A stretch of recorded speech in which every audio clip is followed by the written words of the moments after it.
Waycross coverage of OHSAA tournament wrestling is made possible by the Southwest Ohio Wrestling Coaches Association,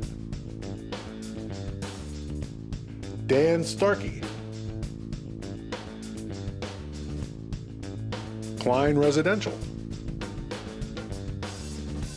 Jeff Burkhoff, Old Coaches Association, Kent Smith from State Farm, Friends of Operation Giveback, Dr. Kevin Riley.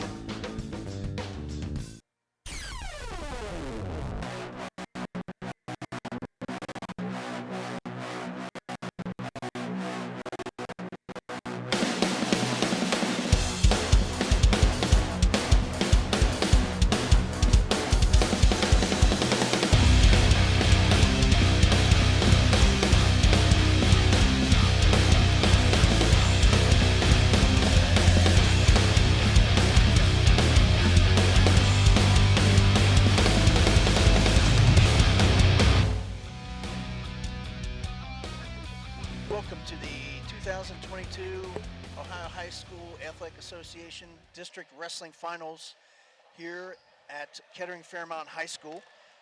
We have myself, Jerry Tischler. Don Jones here. Good to be back. And then we have a newbie here in the booth, Lou Caraher. So Lou is he's going to be our information feeder, which helps us out as we follow the matches. So right now in the finals, getting started, is the 106-pound weight class. We have Connor Lambers of Elder. He is wrestling out of Mason Suburjanov. Suburjanov's first name is Marcel, so Marcel Suburjanov. These two actually, Don, met last week in the sectional finals out of Middletown, correct? That is correct. Yeah, so last meeting, Lambers actually won that meeting last week in the finals against Suburjanov, and here they meet again. So right now, we got a first period score of 2-0, and it looks like Lambers is on top 2-0. Marcel looking to get out and get an escape here. Lambers comes into the finals with a record of 38-2, and Marcel record of 31-7. So right now, quick out of bounds, but tight match. First minute of the match over and done with the score 2-1. Favor of Lambers of Elder over Suburjanov of Mason. Right now they are neutral, going for the takedown. Whoop, got a little slip there. Nice head shuck try by Lambers. As we talk about this opening weight class, a lot of these lower weights are underclassmen. Lambers being a 9th grader and Marcel being a sophomore, a 10th grader. So a lot of, quite a few more years ahead of these guys that are going to be going at it, I'm guessing, for the next couple of years. We always talk about it, Lambers being a 9th grader. You know, he has a chance to get to the state tournament and be a 4-time state placer or 4-time state champ. Well, he comes from a long line of Lambers Elder wrestlers. Sure correct? does. Yep. Sure does. So right now he is on top 4-1 with the end of the first period now behind us. So first 2 minutes gone. Right now Lambers up 4-1 over Marcel Suburjanov of Mason. Getting ready to start the second period. Lambers takes down. He's going to be working to get the escape or the reversal. For everyone that doesn't know, the top 4 guys in each weight class have qualified for the state tournament. The 5th place guy will be the state alternate.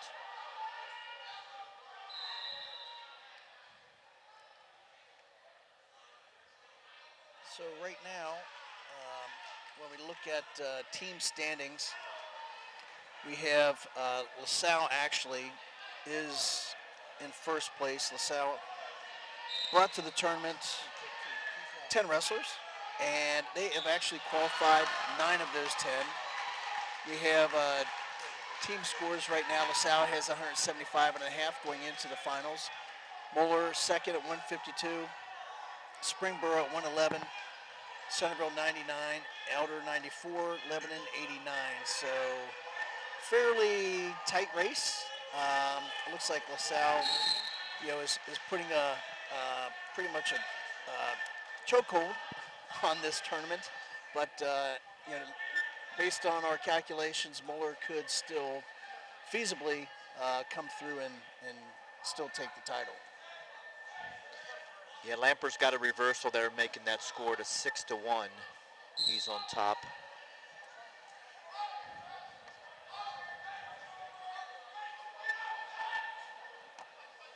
Got about 20 seconds left in the second period.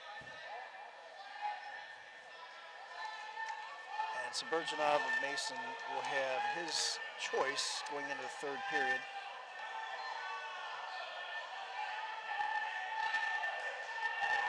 Lambert's really riding tough here. Not a whole lot Marcel Saburjanov can do in terms of being able to get out, at least at the moment. Tell me if I'm wrong, guys. So used to seeing Elder guys in a purple singlet. Lampert's in a black singlet tonight. Yeah, it seems like over the years they've kind of mixed black in with the purple and white.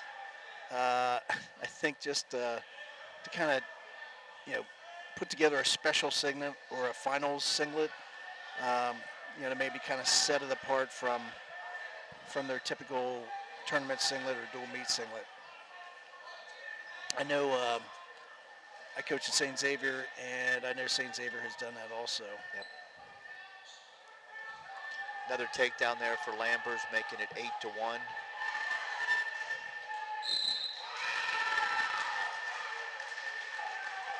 You're going to hear some cheering because also going on at the same time, simultaneously, we do have the match for third and fourth, and then we have the alternate match for fifth and sixth, with the fifth place finisher being the alternate in the event one of the top 4 wrestlers cannot make the state tournament for whatever reason, be it sickness, be it overweight, maybe even car trouble. I don't know. Yeah, that was the noise we heard was Gelman from Sycamore winning, so taking fifth, and as Jerry said, he'll be a state alternate going up to the state tournament, weighing in should something happen with one of the other top 4 guys. So right now, Lambers of Elder with a commanding 11-1 lead with about 27 seconds left in the third period. This one, unless there's a somehow miraculous finish here and Lambers gets put to his back and gets stuck, as we call it, aka a fall or a pin, this one could be in the books.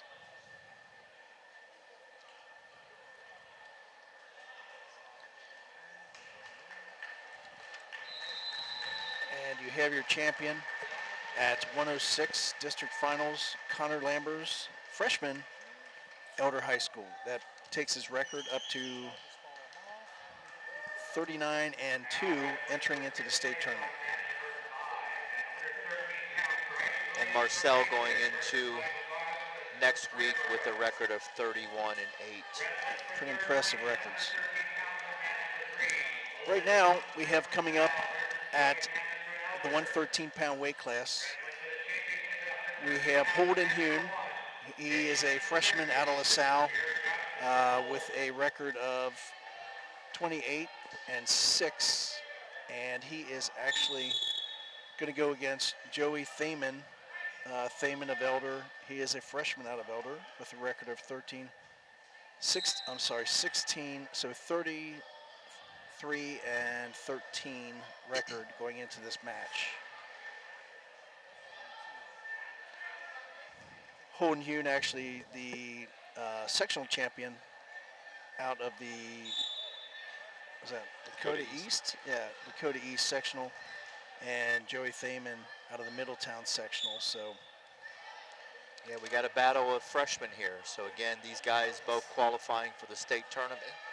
Both of them had the opportunity to be 4-time state placers or 4-time state champs. It's a nice takedown by Holden Hume of Lasalle with a early 2-0 lead over Joey Thaman of Elder. Of course, these two are GCL South rivals, so out of the same league. So they probably wrestled each other probably 2 or 3 times at least this year.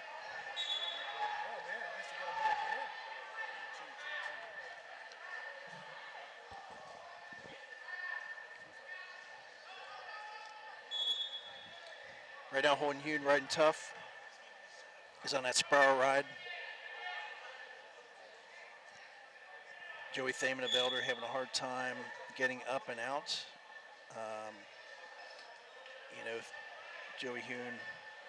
Holden Hume with a pretty much a dominant top ride series here, wouldn't you say?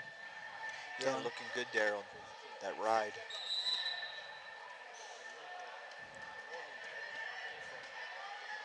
Got his head coach in the corner, Rico Hill. Really done a nice job with the program over the last couple years.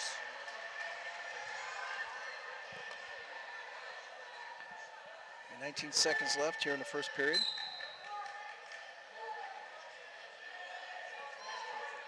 Holden Hume on top, 2-0, and also riding on top in the red and black singlet.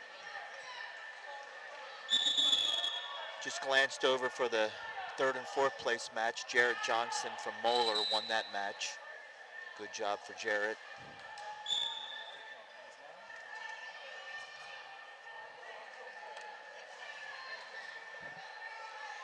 Flip of the coin, and looks like Holden Hume won the toss. He chooses down to start the second period.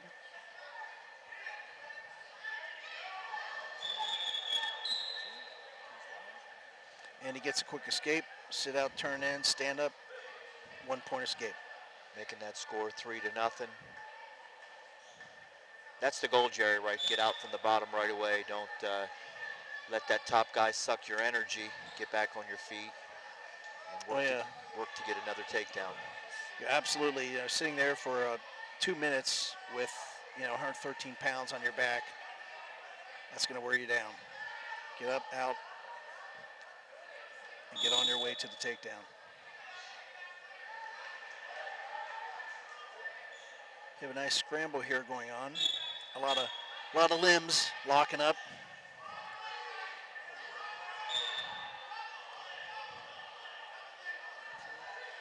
And Holden Hume secures the takedown. Nice takedown.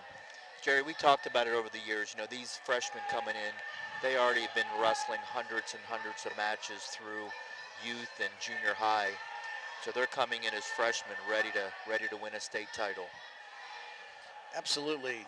And I actually saw the first Division I 4-time state champion walk around here a little bit earlier, Willie Weinberg out of Fairfield. I believe he runs the Prodigy. Sure does, yep. Camp. Is that still up in Miamisburg area? It is now in Middletown.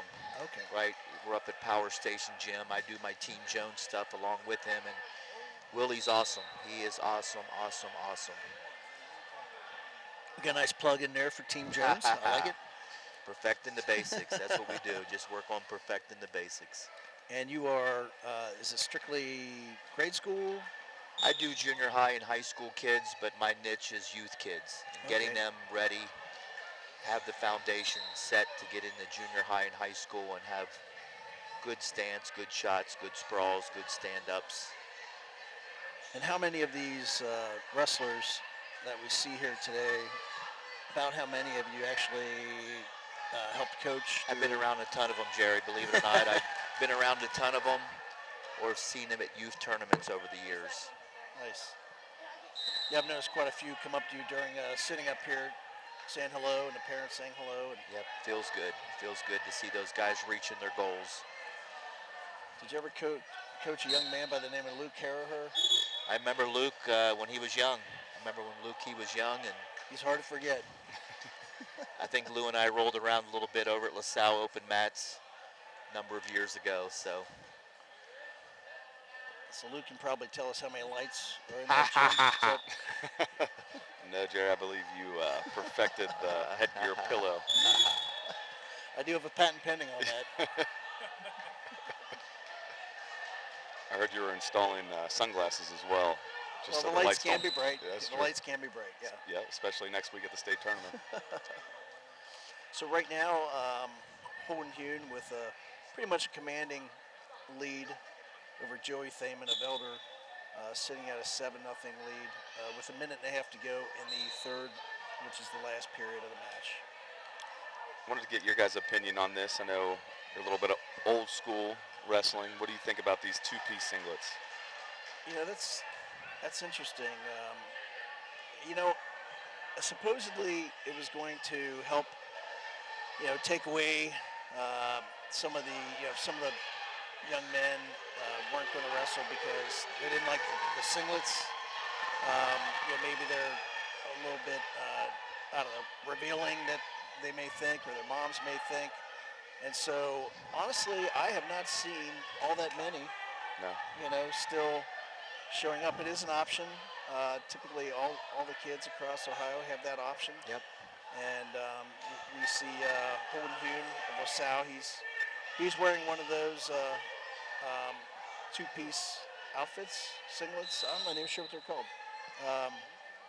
But it's a separate top and separate spandex shorts. Yeah, I think they still call them two pieces, Do they? Okay. But I agree with Jerry. I think there was a big push for it years ago, and it never took off. And I think the real wrestlers still want to wear singlets. Yeah. I think this is the only guy I've seen wearing the two-piece. And then I don't know if we mentioned earlier at the 106 weight class, we had a female wrestler that had qualified for the district tournament, Chloe Deerwester out of Harrison High School. She also wears a two-piece, not the singlet. Yeah, Chloe, I know she had the hopes of being the first Division I female state qualifier in the boys division. Winding up just short of that. I believe did she wrestle for the alternate spot? Maybe. Check on that. She's only a sophomore, so I'm sure we will be seeing her in the future. She did not. She lost in the consolation quarterfinals to Nate Hammond from LaSalle. Well, there we go. You have your winner at the 113-pound weight class, Holden Hume of LaSalle, in pretty much dominant fashion. Yeah, I think he'll be in the thick of things next week to win a state title. He looked terrific both last week and this week. Yeah, some of the rankings I've been seeing, they have him as high as third in the state, so I'm sure he'll be hitting that podium pretty high.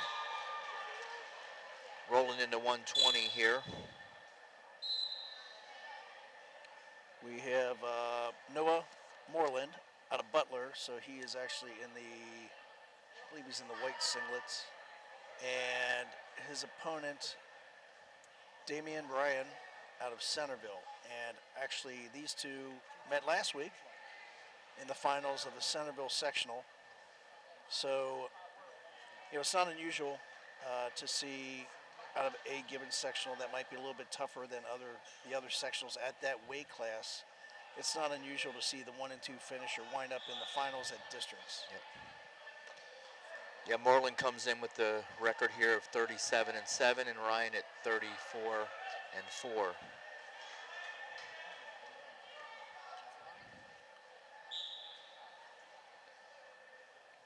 Moreland being a junior and Ryan a senior this year.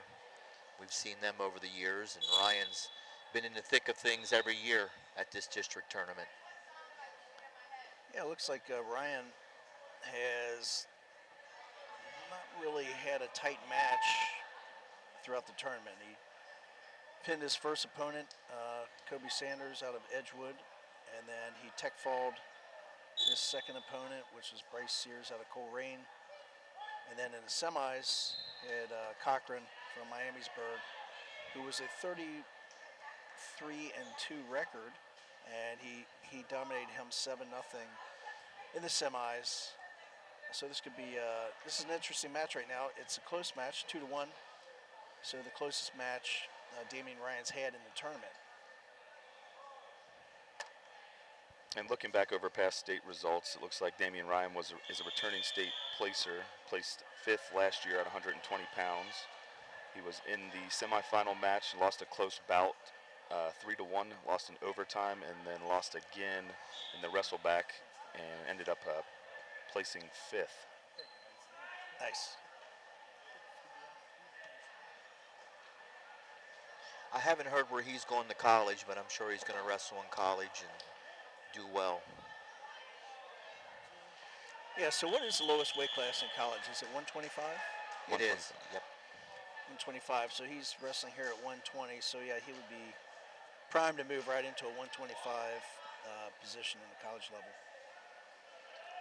You know, in today's world, what happens, these guys go into college and redshirt their first year, get in the weight room, bulk up, and then cut down to that 125, should that be their weight class. So wherever he goes, they'll put some size back on him and be ready to go. Secured the escape there, so gives him a score of 3-1 right now in the second period.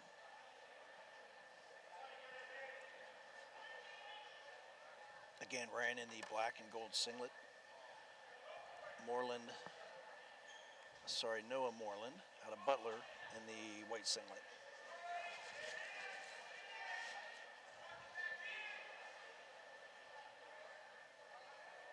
Ran in on a shot, but looks like Cut back. he's got a chance to cut it back and finish. He does get the 2. There's the 2. Nice work there. That was Good mat awareness as well, being on the edge of the mat there and being able to finish it without driving him out of bounds. that's a little bit of a referee's nightmare call, right? So you have the takedown coming right on the edge of the mat, and you got to make a call where it's, control is kind of a felt situation. That's why a lot of the referees, a lot of them have wrestling background, which gives them a sense of what control is. Maybe that's controlling the hips and securing the takedown. Typically, you have to secure three points of your opponent to actually gain the takedown in those situations, which he did. But that's a nice head shuck by Ryan to get the next takedowns. Puts him up 7-2 with 23 seconds in the second period left.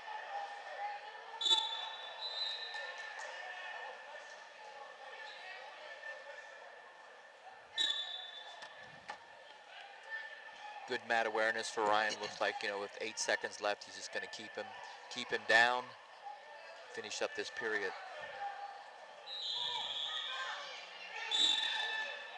There we go.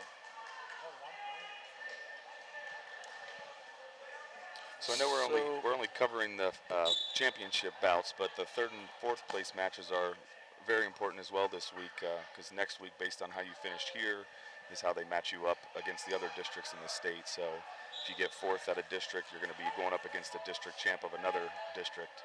If you get 3rd, you're wrestling a runner-up, and if you get 1st, you're wrestling a 4th. So winning that 3rd and 4th place match is also really important.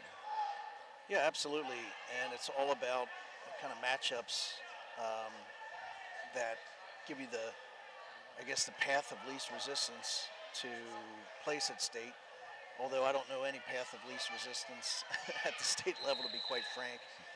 The key there, because the state meet, they will place 8 positions, whereas, you want to win 2 matches before you lose 2 matches, and then you're guaranteed a placement. That's kind of the going in theory. Versus obviously districts, only the top 4 place and make it on. They do place 6. With the 5th place finisher being the alternate in case somebody's sick or somebody's injured and they can't move on. Or there's always the skin conditions that are always floating around. Those do pop up on occasion, sometimes more frequent than others. I know that typically ringworm can which is easily remedied with just antifungal cream. There are some other skin issues that can arise, but typically, with the appropriate topical ointments or antibiotics, they're quickly remedied, and the wrestlers can be back in action. So we got about 25 seconds left. Damian Ryan controlling this match. Moreland's only hope now is going to go for something big. He's going to need a throw, put him to his back, and get the fall. Lou, do you know what Damian's ranked in the state right now? I believe he's ranked 6th according to the rankings that I follow online. He's 6th, and Moreland is ranked 10th. I know Damian's worked hard his whole wrestling career to win that state title. It'll be nice to see him on top of the podium next week. Hard work. There you have it. He's the district champ. And your winner at 120, Damian Ryan out of Centerville over Noah Moreland of Butler.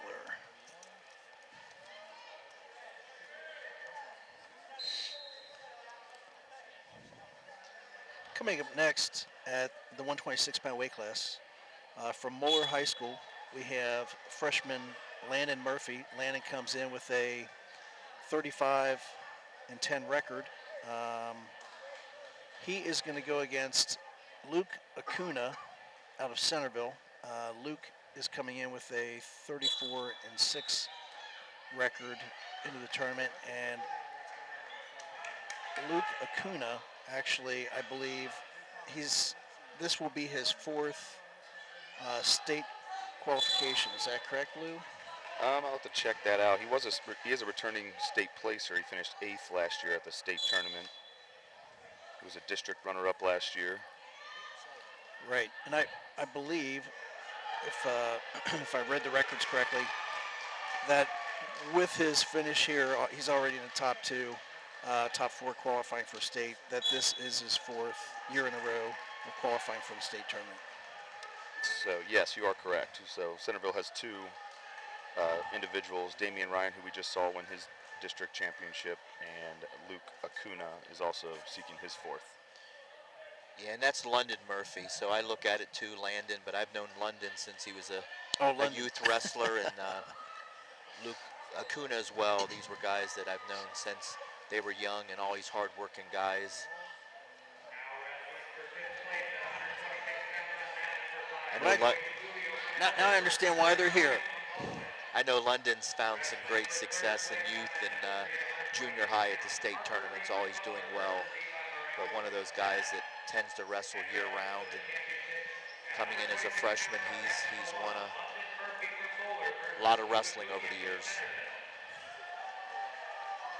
And Don, speaking to your youth, we got another freshman here. Yep.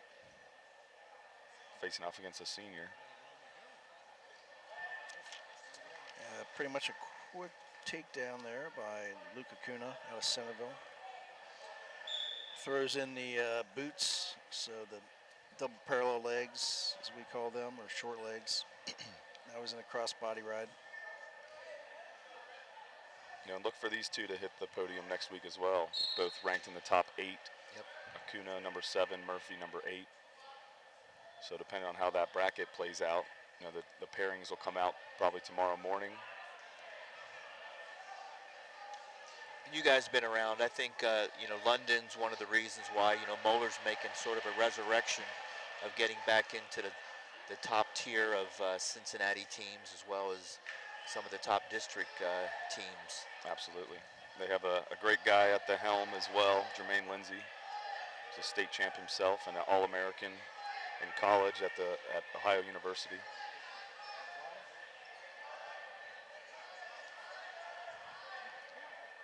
So his guys are going to be coached well and Absolutely. prepared for every match. A lot of respect for Coach Lindsay. He's in the room rolling around with the guys every practice. So it's kind of those things that he shows, and he lives it as well. Yeah. He was a year older than I was back in high school. I got to face him a couple times, but I think he probably can still move as well as he does. Yep. As he did back then. You're how old? 48? Is that no? Is that? Close, 32. Oh, yeah. Graduated in 2008. That's close. Jerry, you should know you've been at St. X for how many years? 50? Something like 80. 80. I think, yeah. Got a tight match going on here at 3-2. 6 seconds left here in the first period. It was Akuna that got the first takedown, correct? That's correct. Yep. Since then, Landon Murphy's been doing the scoring. So start off second period. Luke Akuna won the toss. He chooses down. Again, he's in the black and gold singlet from Centerville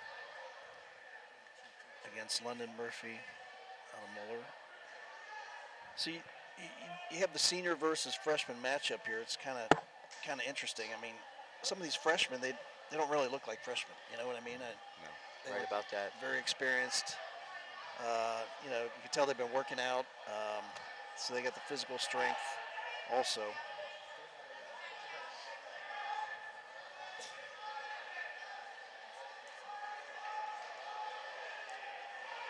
There we go.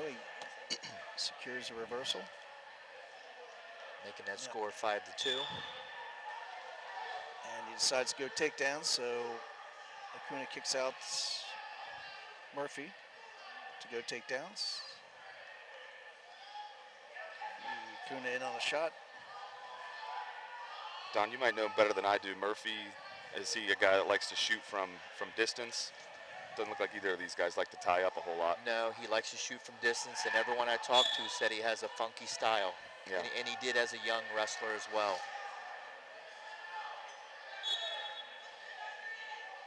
So when you say funky,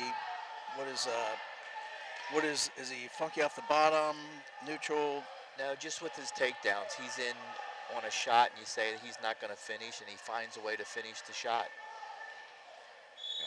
One thing he's got to be careful with that right collar tie, because Akuna is waiting for it, and he wants to hit that slide by right off it.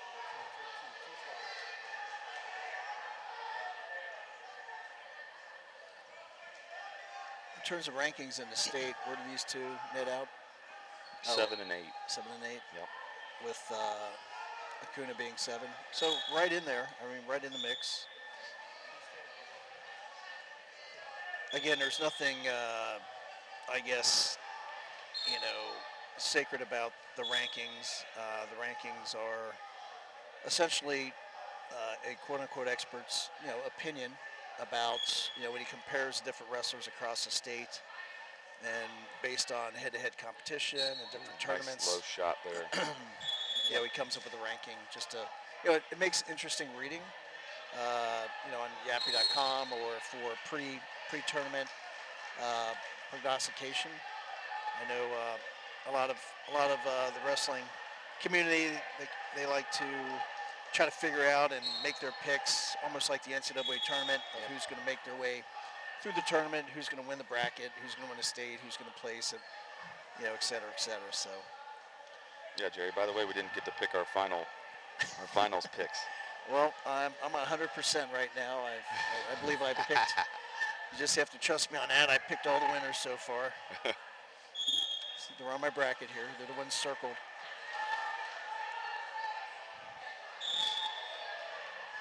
Really a tight match here in the third period. 5-4 right now with Akuna on top out of Centerville. Yeah, the smaller freshman's showing a lot of composure for being just a freshman wrestling a senior that's got a lot of experience. Yeah, 4-time state qualifier. Yeah, absolutely.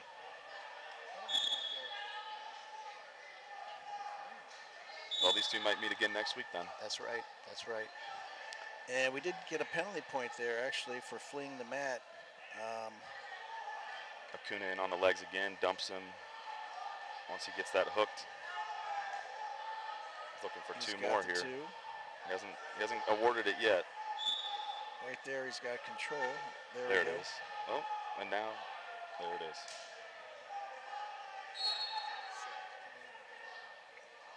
Eight to 4, about a minute to go.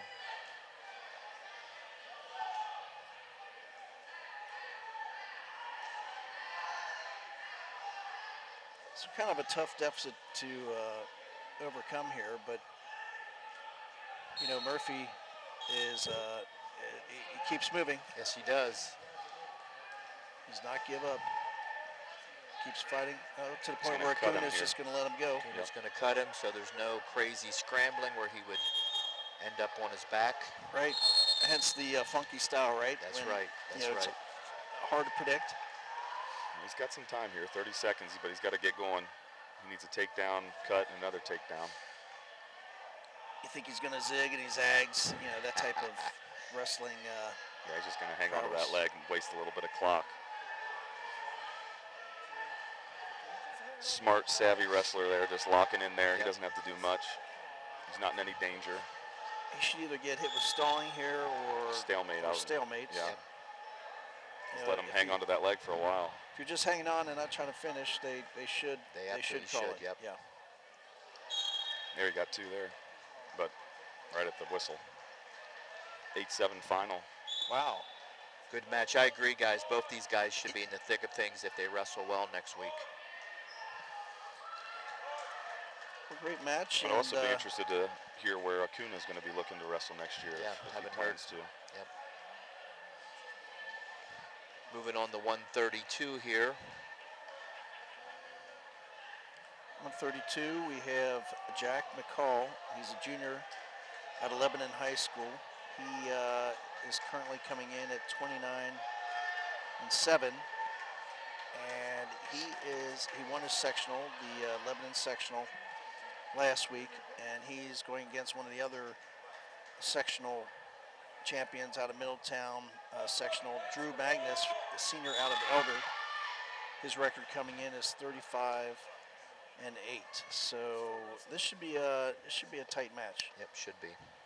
Jack Mccall, another guy, returning state placer. He hit the semis last year, losing to Seafelt from St. Edwards, a powerhouse. Lost a close bout to him, 7-6, who was the eventual champ.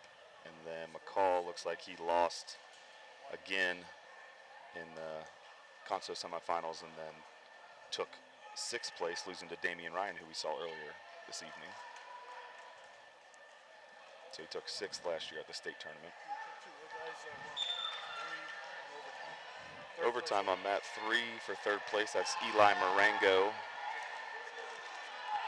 And he's wrestling Lee from Butler. Butler just secured the takedown for the win. So again, that's where it's important. Getting 3rd is a lot better than getting 4th here. Yep, you'll have that better draw next week going into the state tournament. And that was an overtime win. So for the folks at home, if the regular 6 minutes results in a tie, then there is a 1 minute sudden victory overtime period where the first point scored wins. If it's still tied after that 1 minute, then we go into what's called sudden victory 30-second period 1 and sudden victory 30-second period 2. And if it's still tied after those two 30-second periods, then you go into a 30-second ultimate tiebreaker. We call it ride or die, where the wrestler who scored first in the match gets his choice to either be in the bottom position and have to escape, or be in the top position and have to hold the man down for 30 seconds. So we see a lot of that at the state tournament and the state finals, which we'll be covering for you next week also. Yep, looking forward to it. So at 132 pounds, we have Drew Magnus and Jack Mccall. These two wrestlers, the rankings I saw, 18 and 19, that's where they have them. But I feel like these two should be ranked much higher than that. Yeah, didn't you say Mccall was a returning state placer? He is, yes. So 6th last year. Maybe it's just one of those weight classes where it's just a Right. deep weight class. well, and sometimes Southwest Ohio does not quite get the respect of the Northeast Ohio schools as well as districts. Yeah, and it could be as well too. Looking at the records, McCall has 7 losses and Magnus has 8 losses. So Ooh, nice could have been toss. something where they were up at a holiday tournament up north and didn't do so well, or whatever that is. But they have some losses to their record. which We may see a have little, some income. little toss there. Yep. Nice Pressure lateral into him. toss. Didn't get any points though. Style points. Out of bounds, out of bounds. He got stop points with us. He did. Right. Looking at these two wrestlers, they looks like they put some time in the weight room. They look nicely built to me, just as far as their leg muscularity and looking good there. I don't know about you guys, but I love a 5-point move. You know, so takedown being 2 points and then 3 near fall. So like a lateral toss. Yeah. I love watching throws. You know? Yeah, and this Makes for a lot of Mccall, excitement. I remember watching him last year at the state tournament. He was pretty entertaining to watch. So I think we'll see a lot of that in this match. You know, you get a lot of guys that get to the finals, they get very timid, afraid to make a mistake, and you know, ends up usually costing them. They wrestle not to win the match, they wrestle not to lose. Yep. Yeah, you definitely see that a lot at state and the state finals. You know, it's more of a calculated chess game where they just don't want to make a mistake, right? And so as a result, you wind up going all the way through the 3 overtime periods to the ultimate tiebreaker. It's almost like they just want to make sure they score the first escape so that come the ultimate tiebreaker, they get their choice. And typically they'll choose down. Yep. So Magnus chooses to cut him there. Mccall, accidental finger poke to the eye there. I don't think any points will be awarded for that. It's kind of interesting in this tournament. I've seen that happen a few times, and you know, I've seen points be awarded because it's illegal to hit the opponent in the eye. But a lot of times, if it's accidental as part of a flurry of action and activity, they won't award it. But it's kind of tough to figure out. You know, Yeah, it's a very subjective call. it is very subjective. Yeah. Because you're right, I saw it a few times and they awarded the point, but nothing was called. He got hit with stalling green. That is Magnus. Mccall is very active and he is, you know, engaging a lot more. Magnus has his back to the out of bounds while Mccall is controlling that center. Yep, sure is. There's Nice. a shot. He's got to finish that. Nice. Nice finish. takedown. Nice takedown. You're right. You can hear that gym floor. You heard the thump, the thump. thud, Oh. the thundering herd.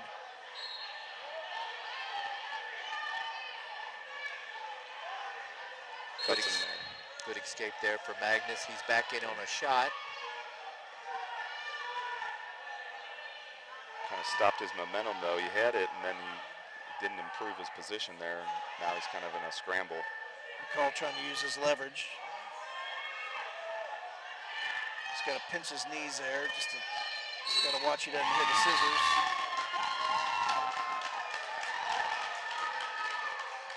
Time's going to run out. Second period. Nice job of Mccall fighting off the takedown. Here we go on a instant replay by our camera crew. In on the shot. Nice head Lifts, outside.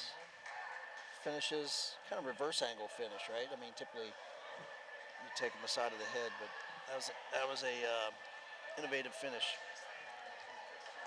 I think he just felt where his opponent's weight was shifting and he decided to take him that way.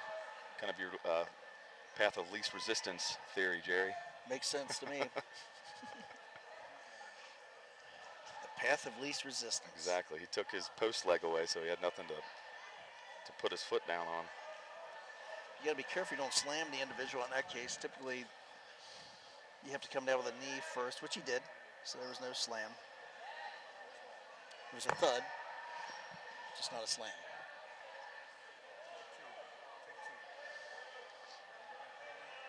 So right now we have Jack Mccall of Lebanon on top riding, and he is ahead right now, 3-1 over Drew Magnus of Elder. Now, who's ranked higher? Or are they up? They're both pretty close. 19 versus 18. No real difference in the rankings there. I believe Magnus is a returning state qualifier. I'm not sure if he is ever placed. I was going to say, I know I've heard that name for probably the last 4 years. Yes. Yeah, every year he's seemed to move up a little bit in weight. Yep. He started at 106 as a freshman, then filled out like Don had mentioned. Mccall just got called for stalling on top. Be interesting to see if he continues to ride or cuts Magnus after getting that stall call. He's go less than a minute now. He's up 3-1 and 3-2, here we go. 45 Magnus seconds left. escapes. I think we're going to see Magnus kick up the heat here. Don, you said Mccall was hit for stalling, is that right? He was, yes. So yeah, Magnus should put some pressure on him now with 30 seconds to go. Try to get that second stall call and get a point awarded. So McCall's kind of blocking off with the front headlock and he's not really trying to finish, but he did take a shot there. You know, keeping the referees off his back by... Elder really wants that stall call. Yeah, You see the coaches over there. He is being the aggressor, and McCall's, like you said, Jerry, backing up, blocking off, throwing an underhook. He's got the head block situated. But he hangs on for the win. Sure does. Jack McCall, 3-2 winner of the 132-pound weight class over Drew Magnus of Elder. Good win for him. Shout out to David Gelman from Moeller, a buddy of mine, who took third at this weight class. He qualified last year, correct? He did, yes.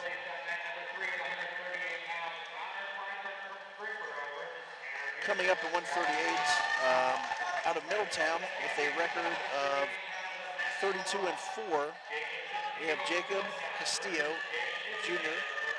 and his opponent, the Lakota champion sectional last year, Jake Niffenegger, who is coming in with a 26-4 record. And Lou, you could probably tell us a little bit more about Jake Niffenegger. Yep, working with him. He is a two-time state runner-up. He is committed to Mercyhurst to wrestle next year. Oh, there we go with a mixer. And he's going to get that. Yep. You know, Castillo has had a great tournament to this point. Probably the upset of the tournament, in my opinion, beating Kleinberg in the semis, but Niffenegger is just too much to handle. Looks like that was a 20-second, 26-second pin. Yep. So actually, Jake Niffenegger, with that pin, he pinned his way through the tournament. So his first pin was against Alden Saliba out of Edgewood in 15 seconds.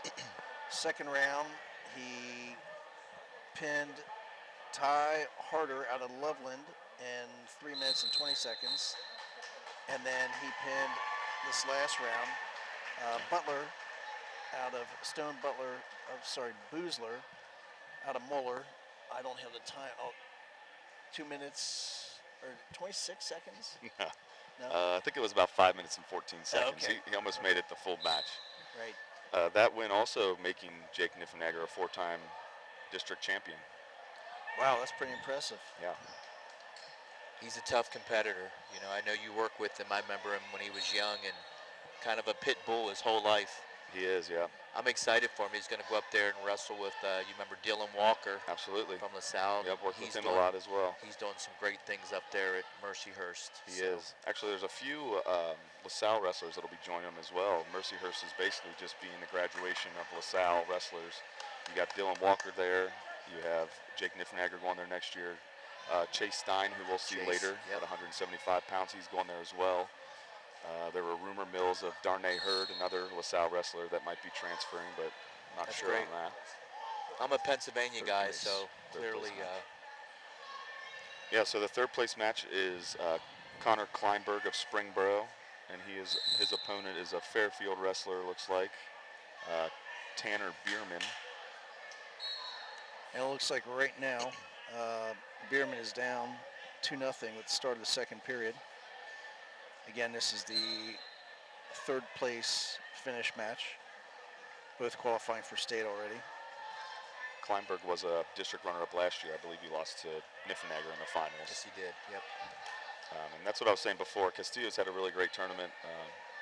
You know, it ended quickly there in the finals, but he will be competing next week. But he did upset Kleinberg. Kleinberg I believe, was ranked as high as 6th in the state. Castillo, some of the rankings I saw, was up around 16 or so.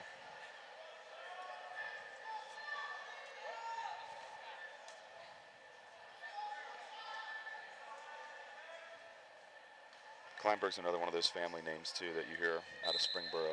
Had an older brother. Older brother was really good, yep.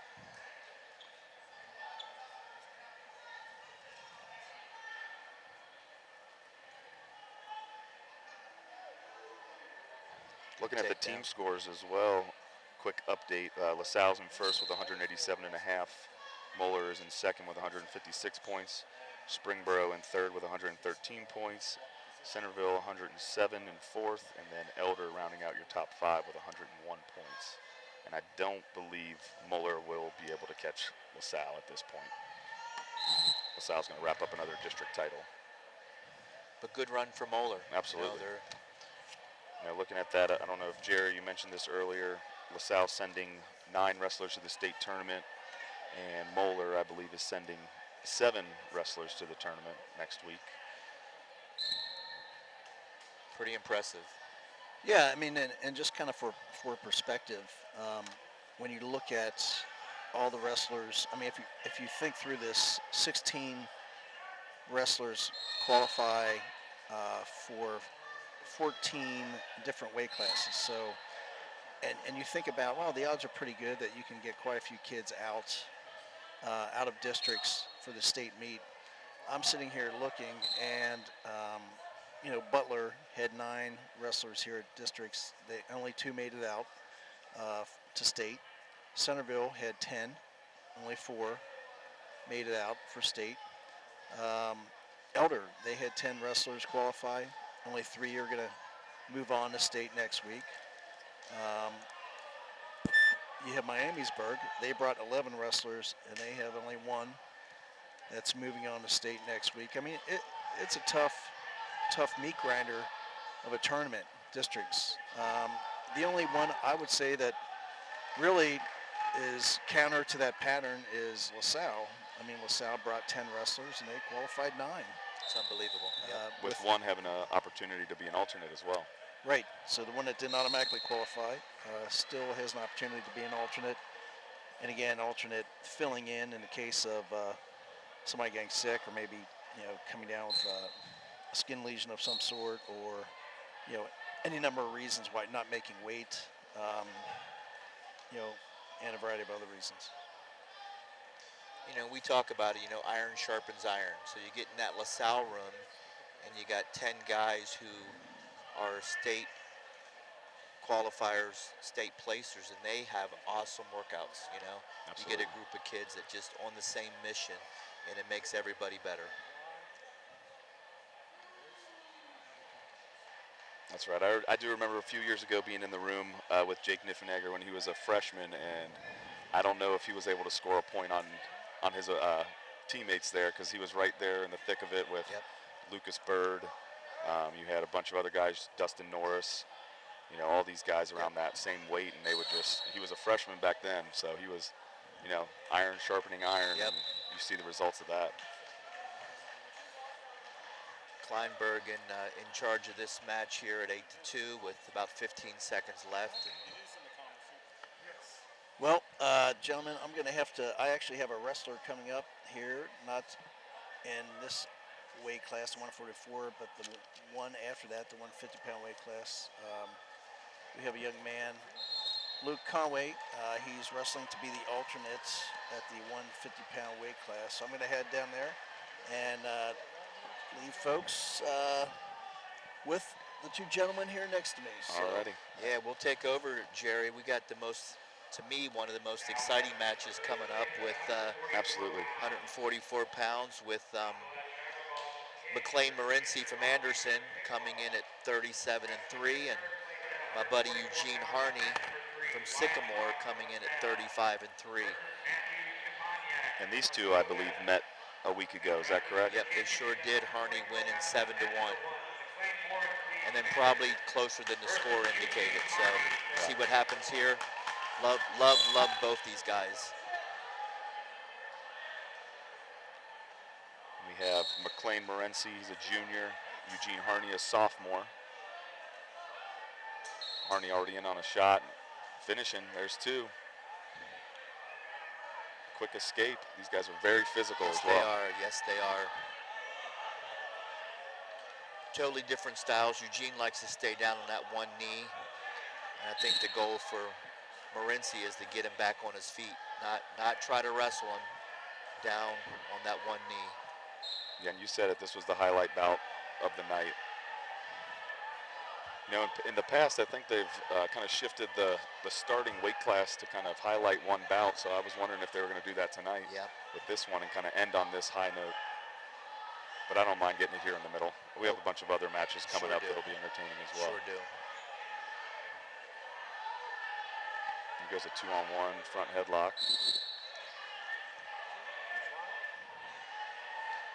Both these guys coming from great families. McLean has two younger brothers that are awesome wrestlers, and then of course Eugene had an older brother that was a state alternate a couple years ago for Sycamore. You say McLean has some younger brothers? He has two younger brothers. McCoy is the youngest. He's maybe 7 or 8 years old, and they have one that's in middle school that's doing some good things as well. Yeah, so we'll get used to hearing that name here. Absolutely. Southwest Ohio. Both these guys are looking to get a good draw next week as well, hit the finals. We got Morency was ranked 3rd in the state and Harney ranked 4th. But that might have flip-flopped after last week's result. Yep, nice takedown there. Eugene has the legs in.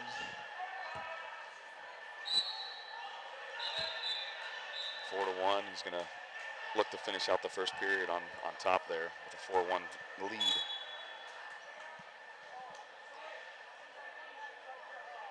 Flip of the coin.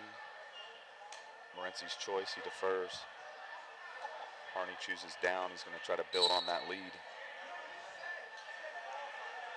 Knowing Eugene, watch, he's quick as a cat. You know, he's explosive, and will do everything he can to get out from the bottom as soon as possible.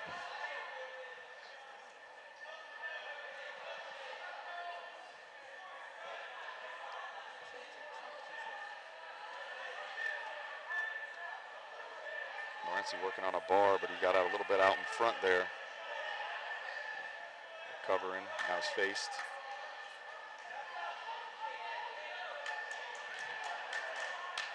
Neutral on our feet, Eugene with the escape point, 5 to 1. You said it's very difficult for Morency to get in there since he's in that 3-point stance, and his only alternative is to try to get on that front headlock or a 2-on-1. Yep.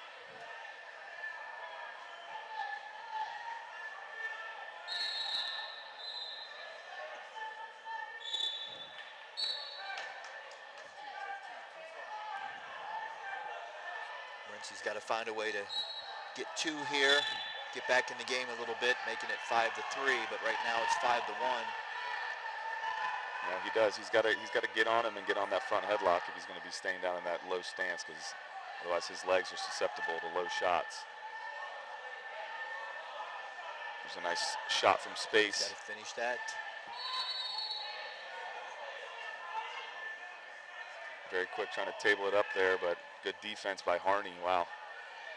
Seals it off with that whizzer and kicks away.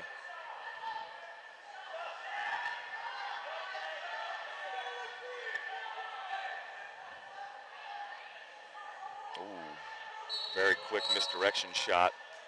Another takedown for Harney. He's looking tough. I don't know who else around the state is at 144 pounds, but I think I'm going to be seeing this guy maybe next week there in the semifinals and finals, hopefully. Yep, you're right about that. He has the ability.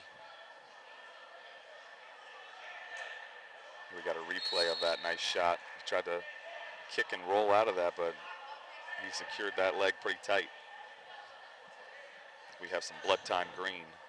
See the end of that, Morency kind of looks over to his coach and said, what do I got to do? What do I got to do to take this guy down?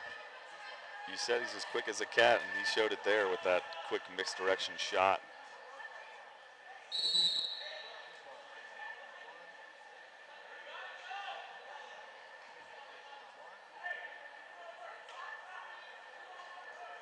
17 seconds here in the second period. Eugene Harney with a pretty commanding lead, 7-1. Morency's going to have to score, get some points here at the end of the period if he's going to be able to do much here in the third.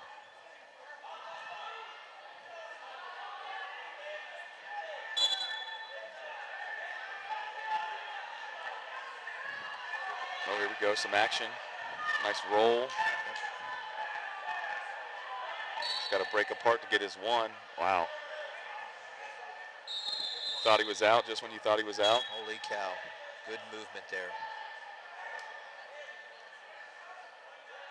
Third period, Morency's got 2 minutes to make something happen here. I think the goal here is to get a point, get on his feet, start getting some takedowns going.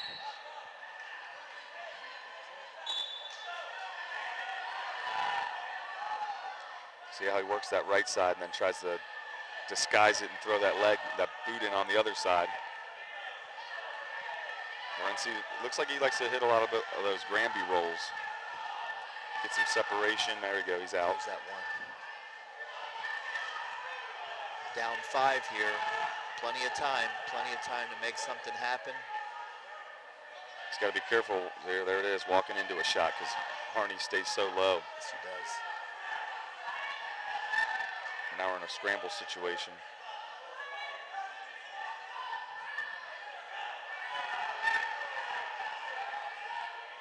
Harney's going to look to elevate that, come out the back door. But he's got that leg. Wow.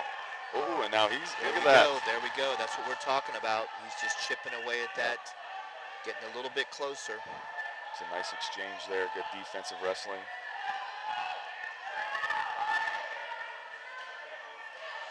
Oh, stuff in the head, trying to go over the top. Got a little high there. Now he's in trouble. Oh. Reversal 2 there. 35 seconds. Harney with a 9-4 lead. Comes another Granby attempt. He's just not getting much separation.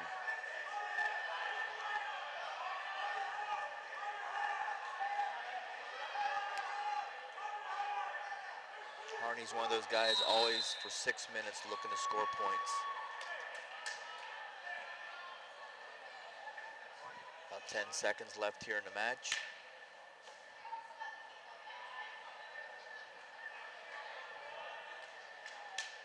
One escape there awarded, but it's not going to be enough. Harney, your 144-pound district champion. 9-5 there. Again, they're good buddies. Families were sitting together. Yeah, a lot of respect this between those two. afternoon. Yep. Another match we might see next week at some point.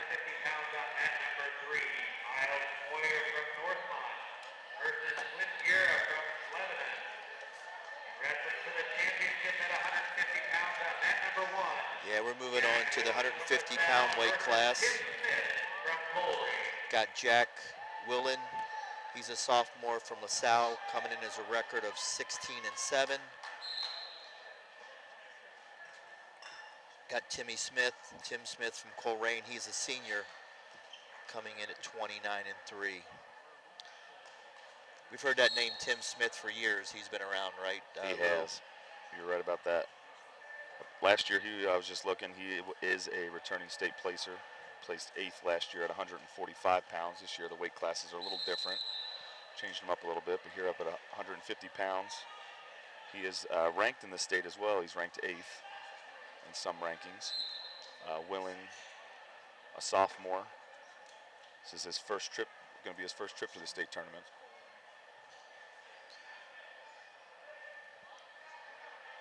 Tells you how long I've known the name Tim Smith. When he was a kid, they called him Timmy. Now I guess he goes by Tim, so getting a little older, you got to call him Tim.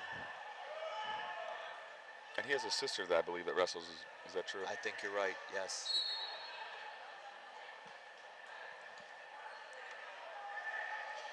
Just following Colerain a little bit this season, where Tim Smith's from. I think they won their league tournament, and a little bit of a resurrection over there at Colerain. Yeah, you're right about that. They brought 7 wrestlers here to the district tournament. Looks like they're going to get 2 out, but you're right. I think they're in the GMC. They're kind of resurrecting that program. Yep.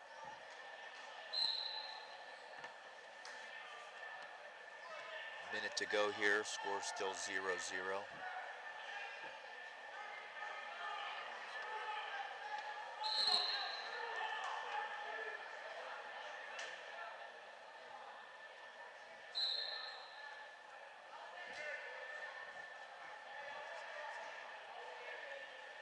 Good shot there, trying to finish. Bringing it up, controlling that leg. Back trip. There it is. Nice There's takedown. 2.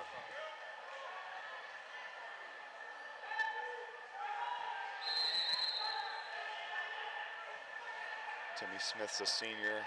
By chance, you know if he's has plans to wrestle anywhere next year? Have not heard. I saw his dad today. Didn't get a chance to speak with him.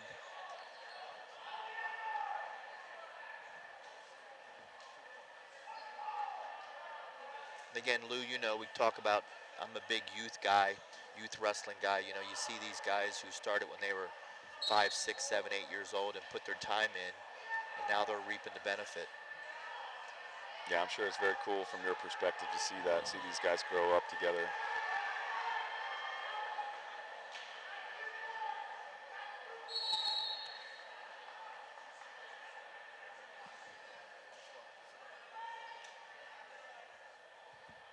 Second period here, choice is Colerain. Tim Smith chooses down, he's up 2-0.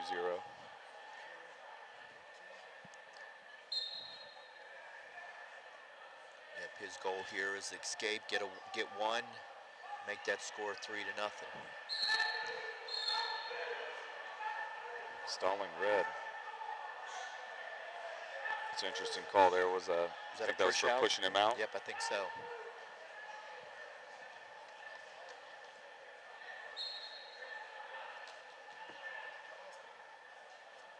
And they're wrestling on the edge of the mat there. I mean, I don't know. That's another one of those subjective calls. Absolutely, yep. So he decides to kick him there. Not going to try to risk getting another stall call.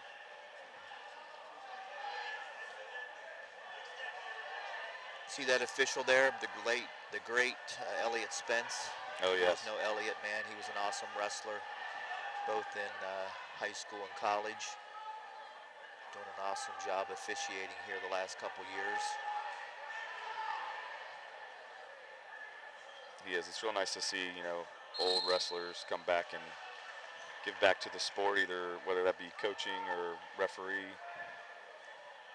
Referees, that's a tough job. I don't think that's something I'd want to do. Nope, for the money they make, it's not, man, it's a lot of work. Yep. But for those out there listening, there is a severe shortage of officials, so if it's ever something you're interested in doing, there's all kind of classes you can take throughout the year. Because as some of these officials get older and retiring, not a whole lot of young guys coming in and wanting to be an official, so. Right. Lots of opportunity to do that every weekend if you so choose.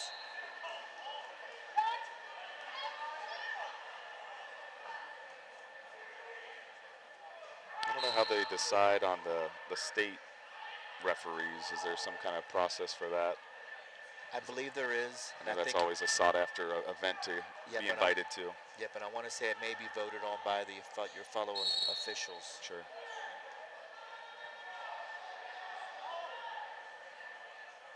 Go 5-0. Timmy Smith might have some injury or blood time. It's like maybe a bloody nose.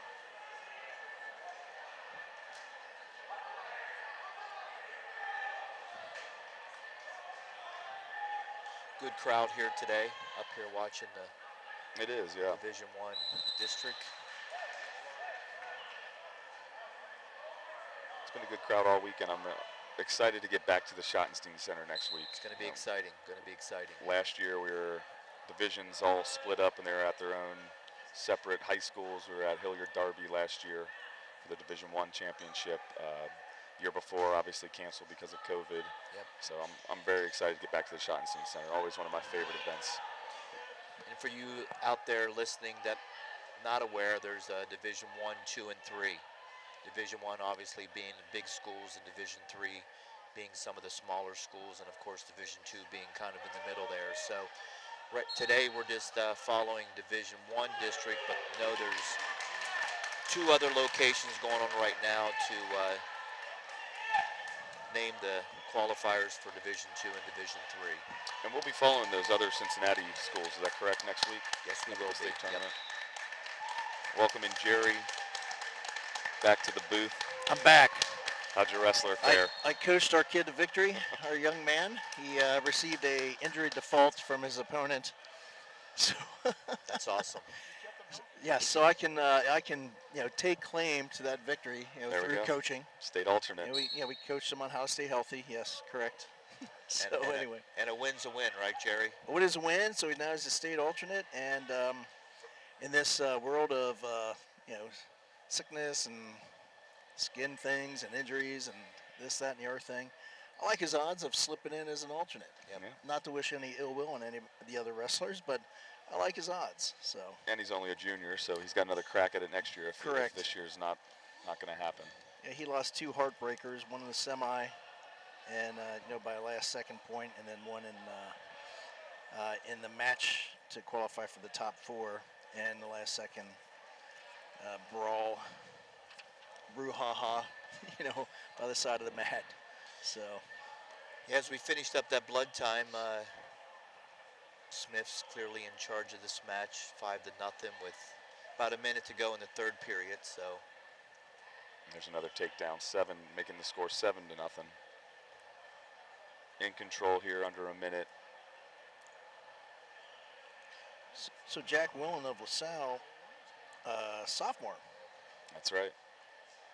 Making his first trip to the tournament next week. Nice. He had a great showing this week.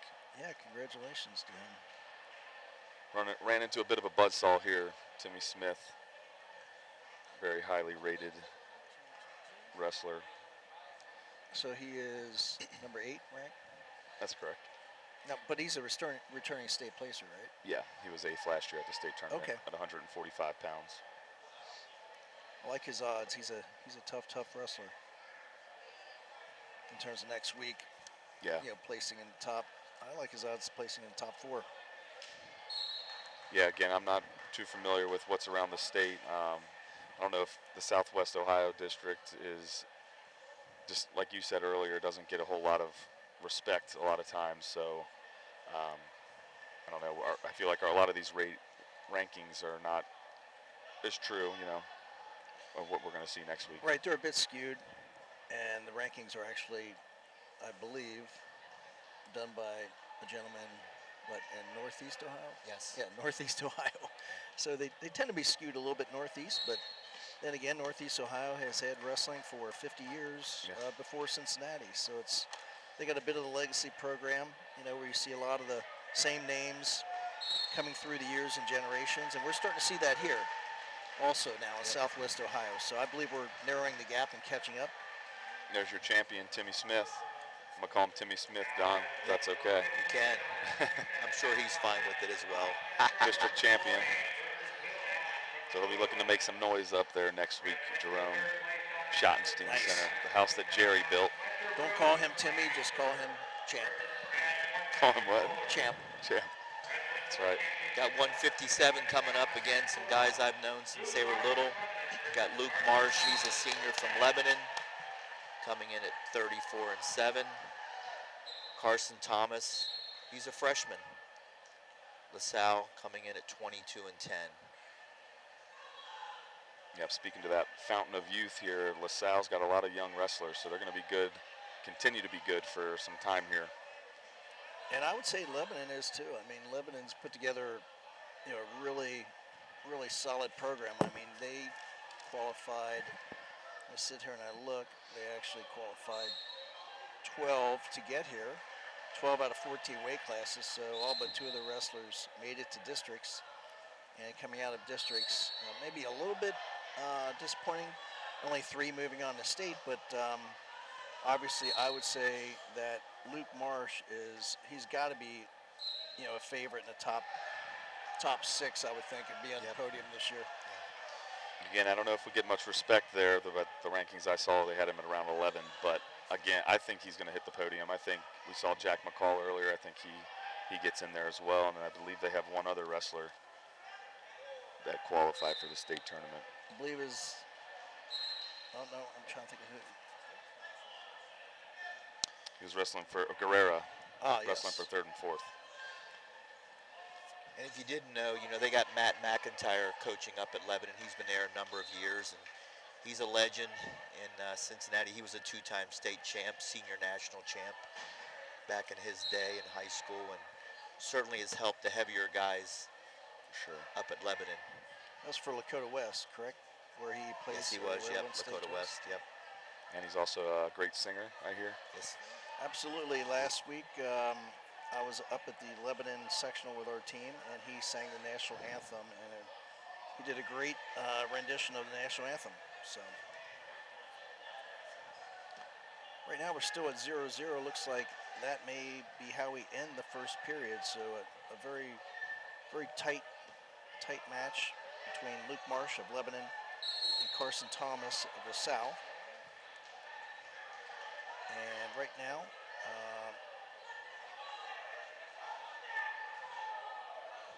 Carson Thomas won the toss, so he is choosing down in the hopes that if this goes to overtime, he scores first and will have his choice if it makes it to the ultimate tiebreaker.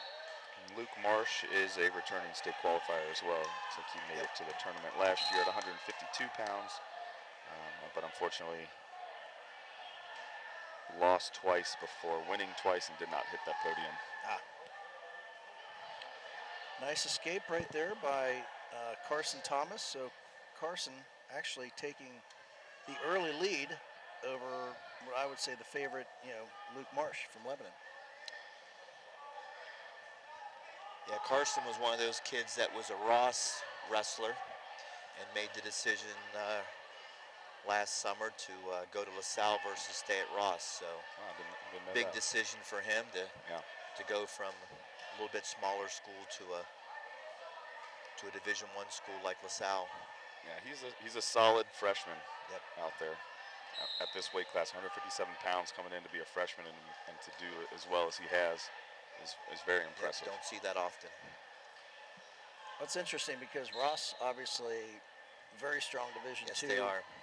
program. Matter of fact, I think they qualified at least 10 to districts from their section. Yep, they were always one of the top. They had a state champ recently, didn't they? But they had a heavyweight Oh state yes, champ. yeah, correct. Yeah, so Rich Couple Dunn years doing ago. a nice job there. Rich Dunn is awesome out there.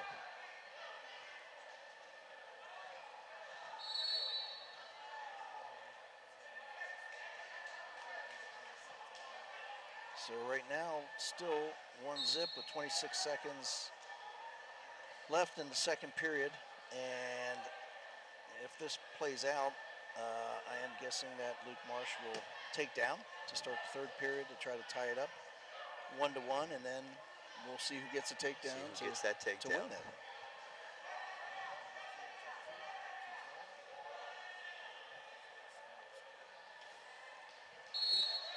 This is actually kind of how you see the state finals matches, in Columbus. They're very tight like this. A lot of times, the 3 periods end 1-1 tie, and then they take it to overtime. So this is, Again, both wrestlers trying not to make a mistake, right? Exactly. Yep. 1-1 here.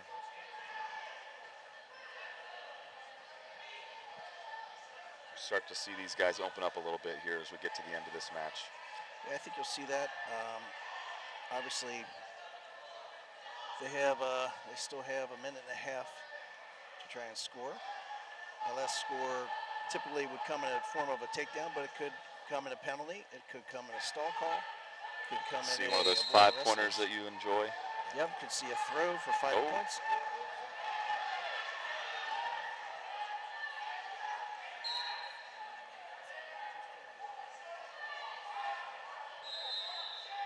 I look at Marsh and I see a lot of resemblance of McIntyre, as you say, Yep, as sure coach. do. I feel Yep. like Yeah, his for sure. stance, Yep. that stalking. Actually, his build too. Right? Yeah, Absolutely. I was just going to say that.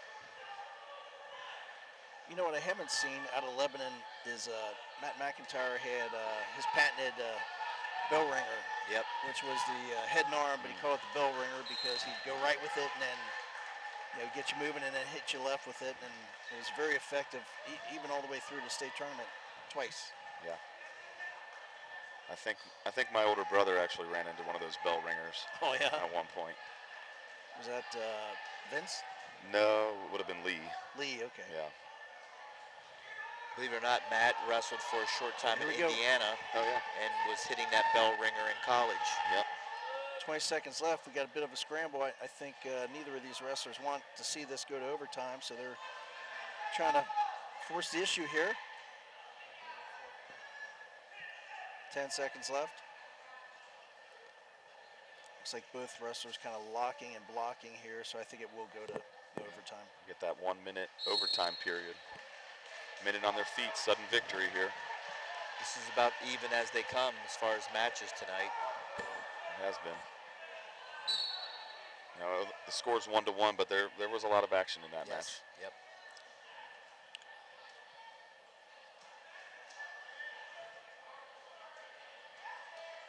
This overtime stuff sometimes it he's comes in on a down shot to there. Shot. Yep. You see, wow, there it is too. Take down to win it. Hence the term sudden victory. Yep. Nice shot, he opened up. It's your champion at 157, Luke Marsh from Lebanon.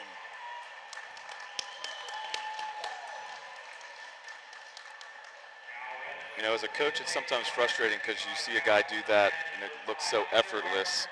Earlier in the match, you're just thinking, why didn't you do that earlier? Right. Yeah, why did you wait until overtime, right? Making this match extremely stressful for the coaches. I've been in that position before. It's all about the coaches. Well, good for Luke. He's a senior. Carson, being a freshman, he'll get his titles coming up. Yeah. Remember that name. Carson Thomas. So next up at 165, we have senior Lane Abrams out of Fairfield. He is actually 39-1. So I believe, if I'm correct, he is the wrestler in this whole tournament that has the best record, correct? I think we have somebody later that has a slightly better record, 44-1, but yeah. That's probably the Walker kid, yeah. Yep. A couple wrestlers with one loss. Padilla also with just one loss.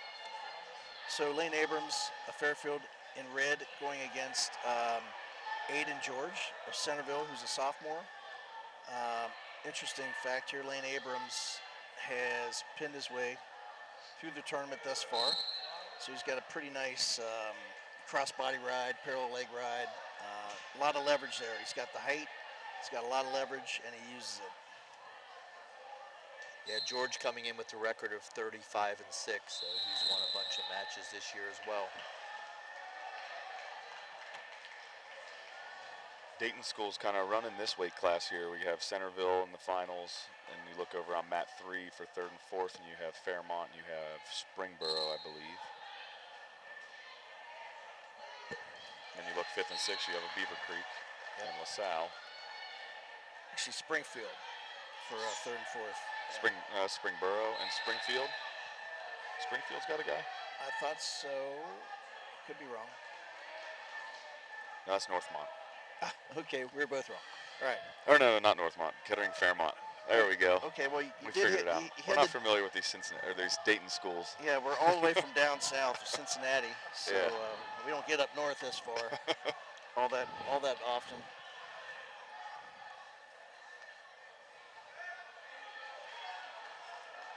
So right now we have Lane Abrams on top, 2-0. Got the takedown, 13 seconds left in the first period. This is what I was talking about with his leverage. He throws in the legs and creates a lot of leverage where it's really difficult to get up off the bottom. And so it's tough to get out as a result. Running a bar and a half and a far wrist. Yep. You see that a lot. His goal is to take some big steps there. And I've been seeing that a lot this tournament. That bar, wrist, you just have so many different options. Yep.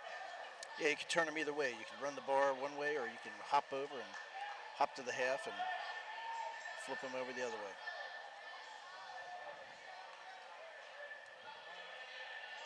Getting ready to start the second period. Lane Abrams of Fairfield at the bottom quickly gets an escape. Aiden George of Centerville has got a little bit of ground to make up here. He's down 3-0.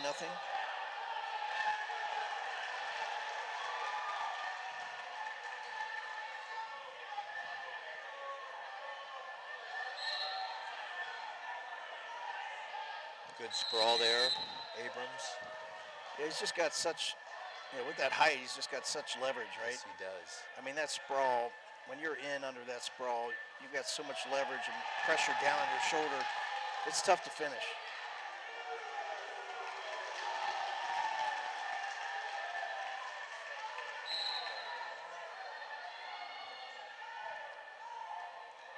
George Nice looks shot like he wants to by shoot Aiden from George. distance as well. He doesn't want to tie up. Oh, nice. Wow. Nice limp arm to a spin behind. That was awesome.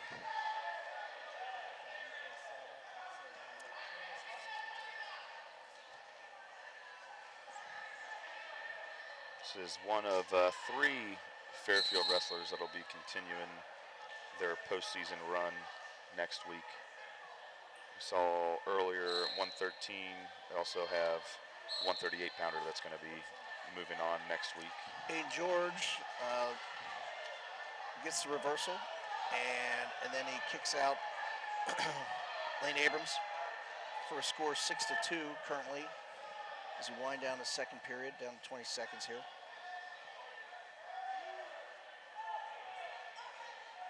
Again, Lane Abrams for Fairfield currently up 6-2 over Aiden George of Centerville. Abrams being in the red singlet. Just going to get the 2 here. He locked up the ankle, and did they give him 2? I don't think he awarded it. They did not award 2. Here's the replay. So Aiden George in on the shot. Goes up to the waist too we get a early. limp arm, Oh, this was behind. that earlier. This was the earlier Yes, by Lane Abrams. exchange. And secured that takedown. Third period here, George takes down.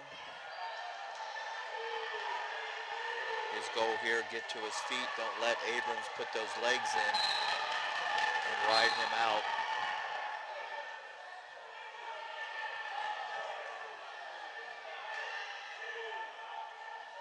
Hear a lot of excitement coming from that third place match.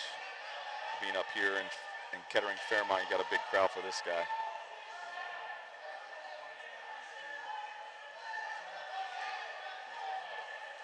Okay, after the coaches get their questions answered, we're getting ready to start the third period.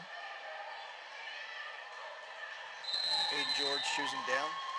Do you know what they were questioning? The 2? I don't actually. Was it the 2 either. points at the end, or, Yeah. or it was Centerville was asking it, wasn't it? Right. There's that bar again, getting that bar in. Half and bar, there it is. You got options.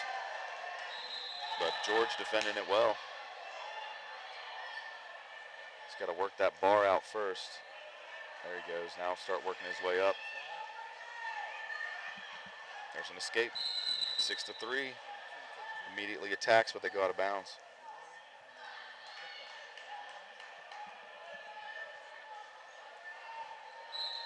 Plenty of time to get these 3 points back for George. Nice high crotch. Yep. Oh, it gets to a crackdown position here. Being long and lanky like that, that's his advantage. Getting to that angle, but George doing a nice job of finishing this. He's got the takedown. Nice job. He's probably going to have to kick him out Yeah, here Yep. coach is telling him kick it. because he is not going to turn him. Let him up 1 minute. He's down by 1, now 2. With the escape point awarded, 7-5.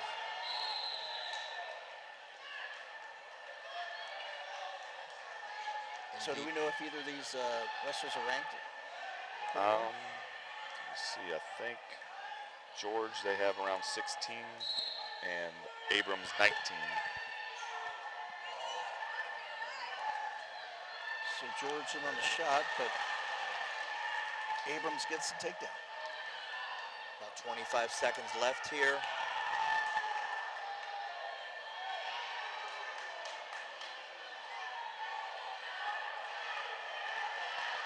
Abrams pretty much locking up for his in the cross body.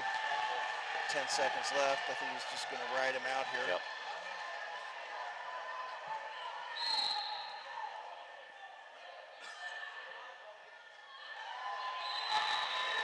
It's going to do it there. Lane Abrams, your 165-pound champion. Nice tournament for that young man. Yep, absolutely. A little bit of excitement in the background here. The match for third.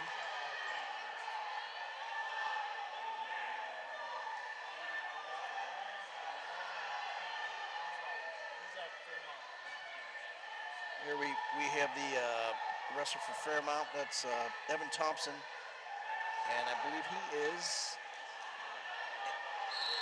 in the striped. Yeah, there we go. Striped outfit on the side. The Firebird on the back of it there, you see. And his opponents. Kowalski, Springboro. Kowalski from Springboro. That's right. So a freshman. Making that score 7-7. 22 seconds left in the third period. A lot of fanfare here as we are at the Kettering Fairmont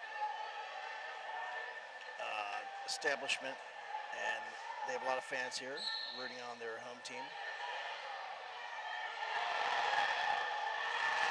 Oh, nice an flow. exciting match. Exciting match it is. Is that tied up, or we got a It's still lead tied change? up. No change. All right, I'm excited. I want to see this go to overtime. Got about 7 seconds. Bottom guy's got to try to get out there with 7 seconds left to win it. These two really are going at it. I mean, they, Kowalski, I'm looking to see if they came out same sectional. They did not, but obviously. Well, there's a lot on the line here, Jerry. Oh, they still have the same, they date the same girl? I'm confused here. No, for next week. Oh, yeah. Oh, wow. Oh, nice. Oh, Nice. he tried to hit a Granby roll and went right to his Saved back. by the bell. Nope, that's going to be it. Oh, the match is over. Yeah, that's going to end it. Nice. I wanted to see that one keep going. I wanted to see that continue for a little bit. Well, the beauty is they both qualify for next week, and good wrestling. Good wrestling. This is another featured bout of the night, in my opinion. I agree. And kind of a rivalry with Lasalle and Moeller. That's right. Developing that rivalry again. We got Kurt Thompson. He's a senior, 30-4.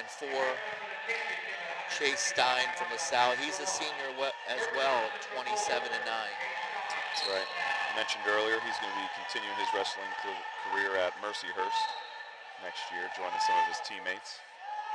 These guys have met twice this year. This is the third time meeting, and they have split. So Chase won in overtime in the duel a couple months ago, and Thompson got a little revenge last week in the finals at sectionals. And I believe Thompson's going to one of the academies. Is he? Yep. Yeah. His brother went to Air Force, I want to Sure say. did, yep.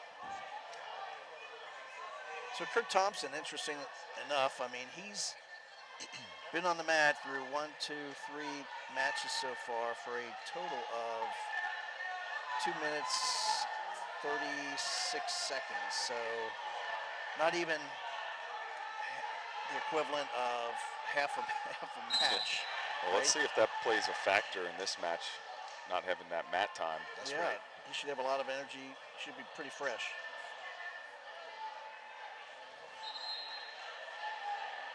Hopefully he stayed active enough, so sometimes if you have that much time on your hands, you actually kind of get a little bit stagnant and Right, come out a little bit flat. That's what I was thinking. You don't get those tough matches, so you start getting pushed in a match and things get a little more difficult.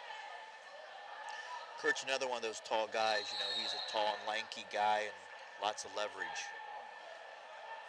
Yeah, his style is very similar to his older brother's style, which I Absolutely. remember. It Very, was, very similar. you know, just control the match, don't make any mistakes, and win all the close ones. That's right. Doesn't matter if you win by 1 or if you pin a guy in 30 seconds. A win's a win. Right. Especially at this stage in this postseason. You just want to survive and advance. Survive and stay alive. Exactly. But he does Very pin hard and get coming off the in. mat pretty quick. Yes.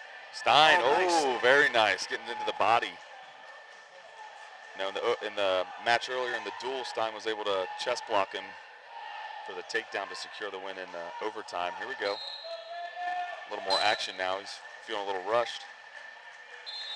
That's going to do it for the first period. 2-0 Chase Stein. Good takedown for Stein. Stein with a nice bear hug series there. He went from one to the next to get the takedown.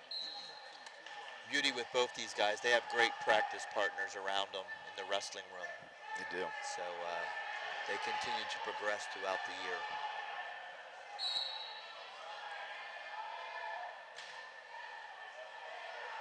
Thompson immediately throwing that boot in, working on the far side, elbow. Stein kind of negating him by hanging onto that arm. He's hoping for a stalemate. Yeah, he's got to get that leg out if he wants to do anything. Thompson's very good in this position. And Don, you mentioned it earlier tonight that being on bottom, your objective is to get up and out as quick as you can because you are getting your energy sucked out. That's right, that's right. And I think sometimes it plays with your mind saying, you know, why can't I get out there? You get on your feet, you feel good, you got that 1 point, gives you a burst of energy. Trying to work that tricep, maybe trying to work into a cradle or a tricep trap Turk.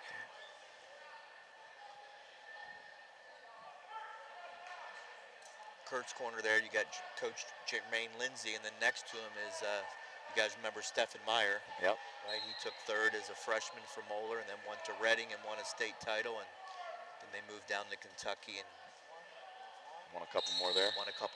Yep. And then he wrestled in college. He did, yep. How'd he do in college? He had some injuries. I think he hurt his Achilles tendon, but he was finding some success in college. I think he was down at Lindsey Wilson, one of those schools. Chase Stein's corner, he's got his older brother, Jack Stein. I think he was a state placer and wrestled at Illinois. Yes, he did, yep. Along with Rico Hill there, again, continue to do great things at LaSalle. Hitting a switch, but he's got that boot in again. Didn't Chase Stein's brother wrestle for Mason High School? He did, yeah. And he was a state placer, correct? He was. Yep. And again, just like Carson Thomas, you know, Chase had a decision to make whether he was going to stay at Mason or go over to LaSalle, and made that decision to go over to LaSalle, and he's always done some good things at LaSalle. And I think football kind of played a role in that decision as well. You know, he's an accomplished football player, lacrosse as well. Yep. So to start the third period, Thompson taking down, and Thompson actually losing right now. We're behind 2-0 to Chase Stein of LaSalle. Thought there was maybe an early start there. And the vote does not count. The referee disagrees with you. 2-1 on our feet now. This is about what I expected in this match. Right, yep. There's been some flurries and some action, but Thompson, as you say, kind of slows his opponents down, makes them wrestle his style. Right. Kind of like just waiting for the mistake, right? Like a praying mantis. Yes. I was thinking spider and a fly, but yeah. I like the praying mantis. Yeah. Speaking of Illinois, you know, Lucas Byrd, you guys remember Lucas who went to LaSalle, man. Absolutely. He's doing some awesome stuff at Illinois. I think he's ranked 5th in the country. Yep. Big Tens are going on right now. Not sure how he's doing, but I had heard he won his first match. He wrestled Ohio State opponent, Dylan Koontz. It was another Ohio kid, and I think he tech-falled him, so nice start there. I'm not sure how he's done since then, though. So here we go, a bit of over-under, kind of hoping somebody's going to do a lateral throw out of there, but well, Chase is very comfortable in that position as well. Yeah. And I think he's got the strength advantage because I've seen that in his previous matches. I think we're going to see a flurry of activity here because right now it's a 1-point match. There's 45 seconds left. Nice low shot, switches off. Thompson's got that ankle, so he's not able to improve his position much.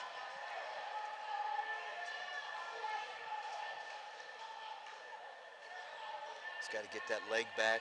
Yep. Pop his head out. He's got to get out. Oh, there we go. He's working for the takedown.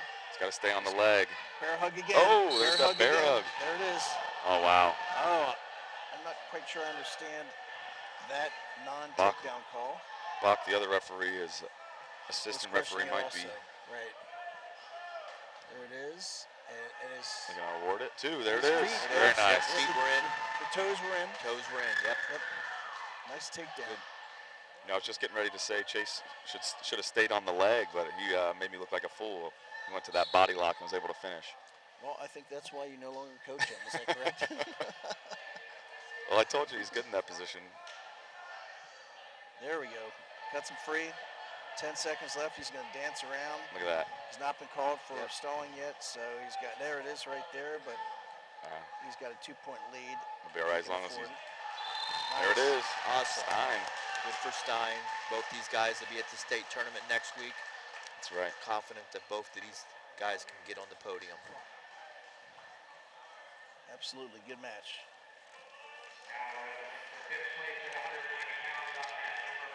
Coming up at our 190-pound weight class, we have yet another Moeller wrestler, Jonathan Sanchez, senior from Moeller High School, comes in at 38-6, a returning state placer, correct, Lou? That's correct. Sanchez, yes. Yes. And his opponent, Brenton Simmerman from Little Miami. So this should be an interesting match. Simmerman comes in at 42-3.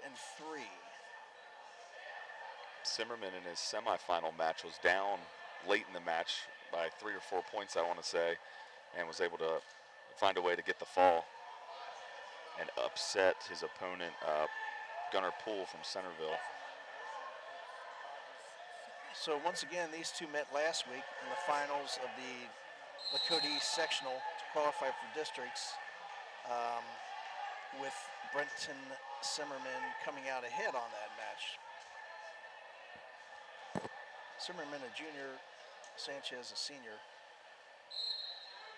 These guys both highly ranked as well. Sanchez ranked 5th, Simmerman ranked 6th.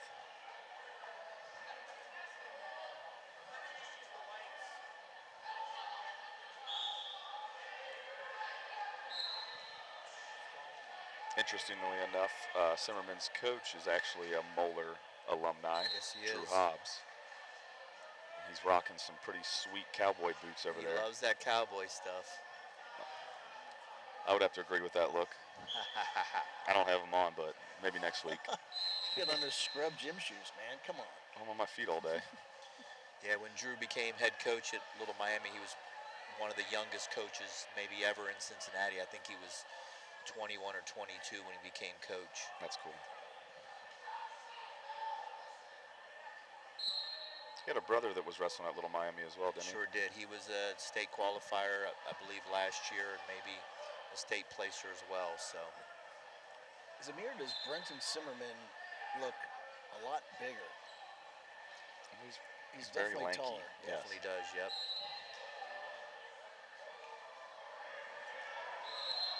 I mean, and Sanchez is a well put together. He's well built. Obviously, spent a lot of time in the weight room.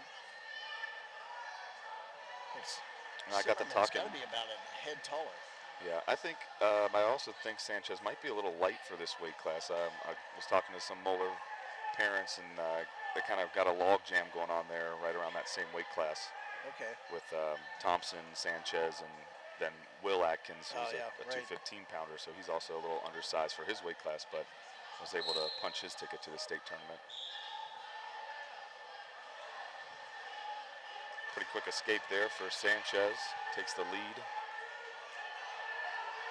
And I don't doubt Sanchez probably said, hey, coach, whatever you need me to do, put me wherever you think I'm best. He's that type of kid. Awesome family. Yeah, it's nice as a coach when you have kids like that. Makes your job that much easier.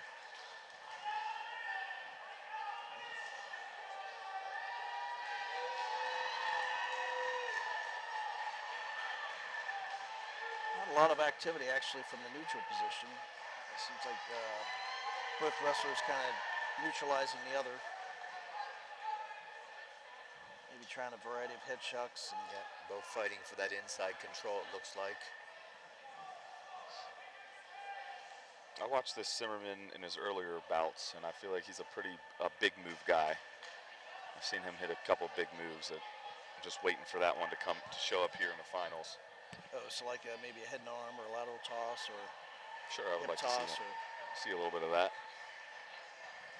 And you guys know a lot of these people that are listening, you know, you want to learn throws, you know, get into freestyle Greco in the spring.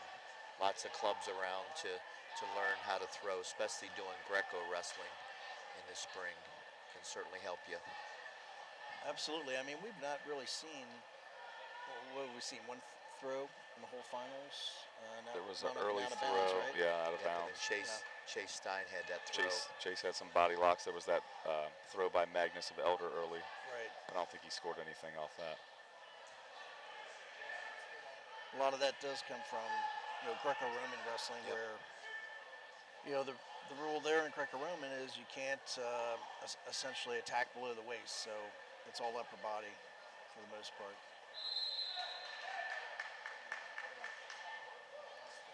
Third period here. Zimmerman's going to choose bottom, down 1-0. It's turning out a lot like Zimmerman's going to escape. It's going to be 1-1, and who's going to get the takedown to win it? There we go. I feel like we've seen this episode before. Absolutely. He's got to sit that leg out.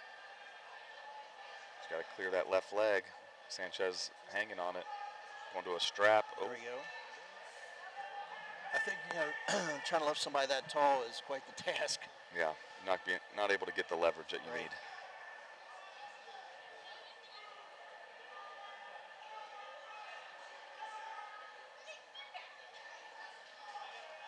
Working that elbow pass there for Zimmerman.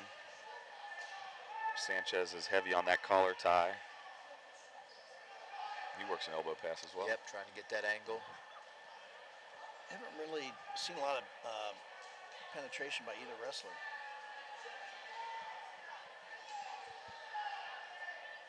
Yeah, not a whole lot of shots that I've seen. A lot of that elbow pass, trying to get that angle. Both wrestlers really utilizing the head block to protect their own, legs from being taken down. And Zimmerman being the tall, lanky wrestler he's got a lot of legs to protect there. Nice defense by Sanchez. Working the underhooks. See what happens here. He's trying to do a double underhook throw. Less than 30 seconds left here. Maybe a body lock if he can. His coach telling him to jack it up. See, he's a big move guy. I mean, if he could get to it, but Sanchez, an experienced wrestler, is not going to allow him to just do a whole lot with it. Keeping that pressure in his face too. Sanchez backing up a bit. Right. There's a shot. Oh. Here we go. Overtime, ladies and gentlemen.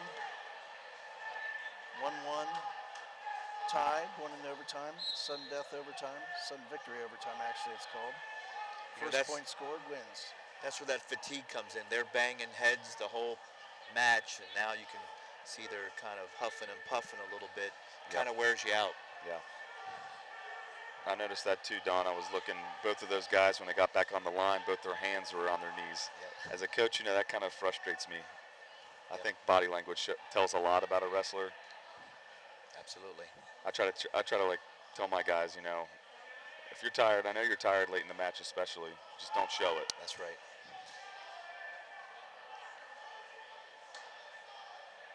These guys have been battling for 6 hard minutes, and now 7th.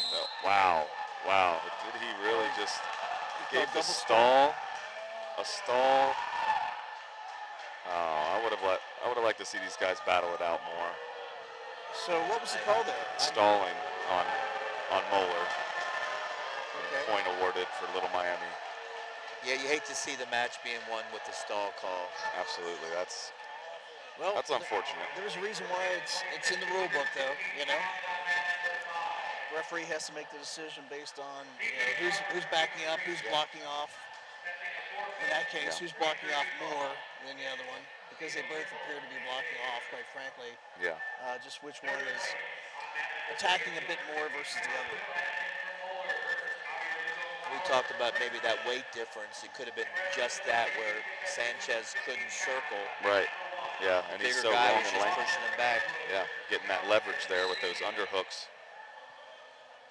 Coming up next is our 215-pound championship. We have Wyatt Walker out of Trenton Edgewood, who comes in at 47-1, and he's going up against Jamel Smith, a junior from Xenia, who comes in at 34-4. So this should be a good match. Yeah, this is a solid sophomore, Wyatt Walker from Edgewood at 215 pounds. Just did a nice fireman's carry to get the takedown. I would imagine he's probably a football player as well. He's a football player, and I'm friends with him. He started on varsity as a freshman. Football, yeah. Football. Wow. So. Defense? I believe so. Yes. Defensive end or maybe somewhere around there, or line. He's a big guy. Nice kid, nice family. He comes up to our practices, does some open stuff, and willing to help anybody.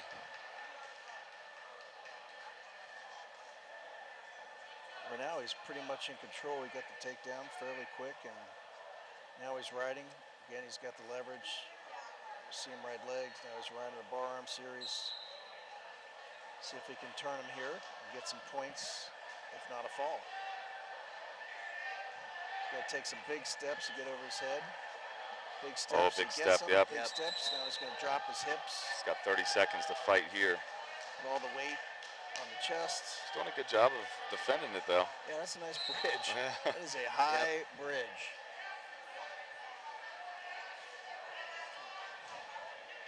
He's got to hold it for about another 15 Now, Jerry, seconds. I hear you were pretty good at the bridge because you were in that position quite a lot. Well, that's Oh my goodness. that is a misconception. Yeah, now his bridge is just sitting on his back. All right, so you got out of that. Way to fight off his back. Yeah. Jamel Smith, he looks like he'd be a football player as well. Yep, sure does. You get up to these upper weights and everybody looks, when you get to the finals, Oh yeah, absolutely. they're put together. They look like some athletic guys. Yeah, some definite athleticism. So he's riding legs too, which I did not see earlier in some of his matches. So he's a little bit high, which is a danger. So now he's getting pulled down the front, and he's going to get reversed and put on this his is back. a trouble Yep, spot. I don't think that he's going to get out of is- this one. That's I don't tight. think- Nope. Unless That is that tight. bridge, let's see if That's if tight. that bridge is going to work here. Wyatt's pretty good in this position to finish it. But wow, he is fighting it. He's got to post off and keep those hips away from him. Wyatt Walker right now in definite control over There it Jamel is, the Smith, fall. and there it is. Your winner at 215, What Wyatt an Walker, Wyatt Walker, sophomore. Trenton Edgewood. What an awesome kid, man. He hard worker, man. It's paying off for him. When we talk about rankings, he was ranked number 10, is that correct? That's what I saw. I don't know if I believe that after what I just saw. Yeah, I Right. talked to This him earlier in weekend. the week up at practice. I said, what are you ranked? He said, I'm 10th. I'm like, man, you got to do better than that. And he will. Yeah. He will. You know, hopefully that just motivates him. Yep. Like Jerry said, those rankings don't mean a whole lot Nope. until you get on the mat. Coming up next is the 285, also known as the heavyweight division. We have Radical Thermal, This is my Rothermel, my favorite name of the tournament. a senior out of Trenton Edgewood, who comes in at 42-3. He is a senior, and he's actually going against the Centerville sectional winner, Joshua Padilla, who is a junior out of Dayton Wayne. He comes in at 28-1. And I know Padilla has had a couple brothers Yep. who were state placers, if not state champions. Is that correct? That's correct. Yeah.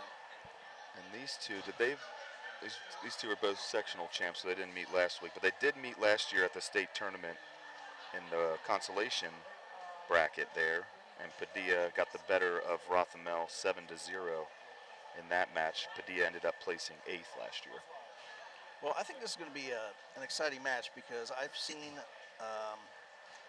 Radical's style of wrestling, and It's a little radical. I was going to say he is a radical dude, and That hair, for he sure. impressed me. I mean, he gets after it. He doesn't wrestle what some folks may call a stereotypical upperweight style of, just kind of head blocking off, a lot of ties. He actually does a lot of movement. We're also checking in over on the 3rd place match between Will Atkins and Tavir Lugo Flowers of Princeton. These two actually met in the first round last night, and Lugo Flowers ended up winning that match 7-6 on a caution penalty point late in the match that lost it for Atkins. Which is a technical violation, just lining up incorrectly. And it's impressive. Atkins is a freshman. And a freshman this heavy making it to the state tournament is impressive. And as we mentioned, undersized at 215. Yep. I mean, he's put together, but 215, the 215 pounders we saw in that last match in the finals, those boys are eating a little something different. Yep. And Atkins is one of those kids that, there's junior high state tournaments, there's youth state tournaments. His parents took him to all those things as he was growing up, and so he's wrestled hundreds and hundreds of matches to get to this point. Well, right now it's all knotted up at 2-2 in the 3rd period, so about a minute and a half left, and Atkins gets the escape to go up 3-1. I believe in the match last night, Will got down early, 5 or 6 to nothing, was able to battle back, tied it up, and like we said, lost on that penalty point. But this has been a little different match here, not having to battle back late. He's got a 3-2 lead in on the leg.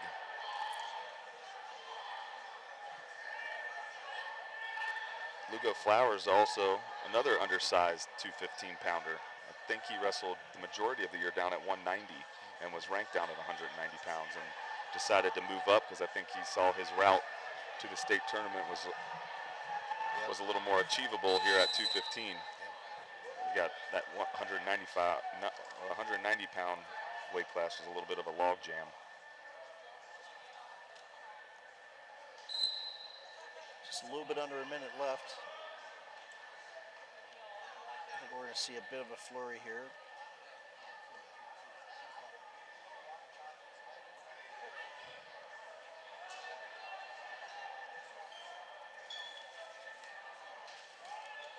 He's working that 2-on-1. Now he works into an underhook for Atkins.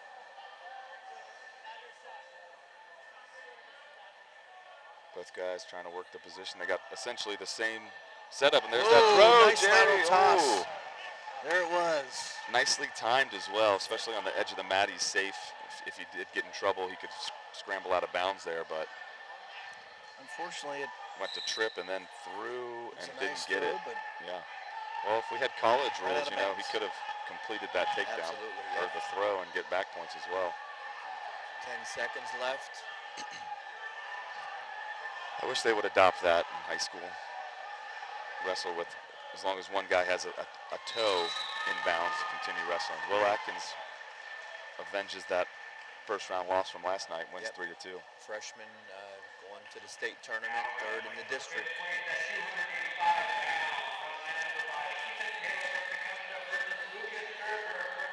Here's our final match of the evening. We mentioned Radical, Rothamel, Joshua Padilla. Collision course here, number 4 versus number 8.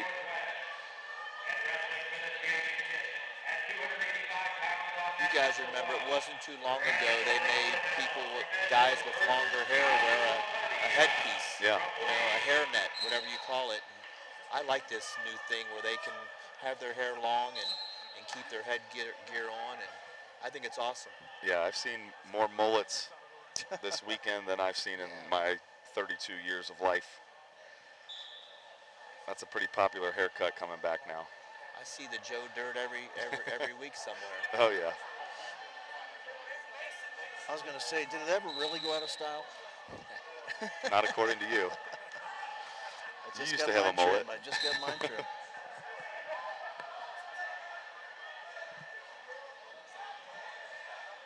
Got some big guys on all three mats here.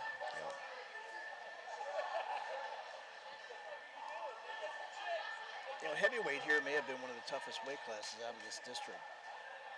I would agree with that, yeah. Sternberg from Moeller, another fantastic freshman's wrestling for 5th and 6th.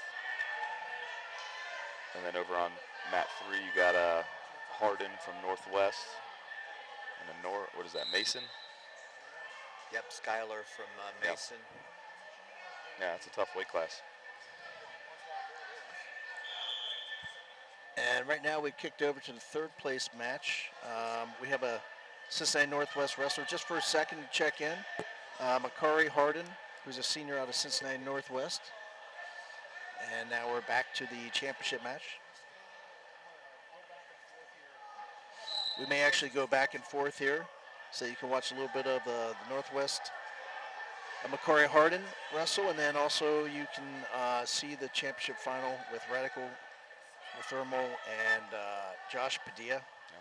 So we do have a base of folks with Time Warner Cable out of the Northwest District. So we'd like to cater to them. Makarrie, one of those wrestlers that, again, been around the Cincinnati Youth Wrestling League when he was little. Had a couple brothers as well, and they were at every single event when they were young, just getting better. So again, all that hard work continues to pay off over the years for those guys. So right now in your championship match, all knotted up at 0-0, starting the 2nd period. First period was kind of a feel out, figure each other out, but I'm sure these guys know each other. Josh Padilla scoring first with the escape.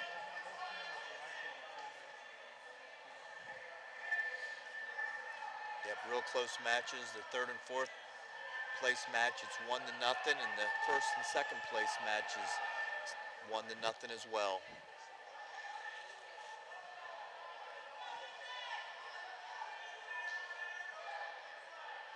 We've said it over the years that, the heavyweight guys continue to be more and more athletic. The days of not being athletic, you don't see that much anymore. Yeah. Yeah, they can move pretty well, and they're taking shots, which I like to see. It's a lot more exciting than just 2 big guys pushing on each other. Radical went on a shot, so he's trying to work to finish, but Padilla spins around, works around, not necessarily spins around, to get the 2-point takedown. Puts him up 3-zip. And down in your lower screen now, we have the picture-in-picture option, thanks to our Waycross team here, where you can watch the 3rd and 4th place match with Makarrie Harden out of Cincinnati Northwest, again wrestling for 3rd. And Harden had a Kamari Harden, his younger brother, or twin brother, at 190 pounds. He also qualified. They also have another younger brother that wrestles for Lasalle at 165 pounds, and he won his 5th place match, so he'll be an alternate. So all 3 of those boys are going to be making the trip up next week. So that's nice to see out of that family. It's awesome, yep.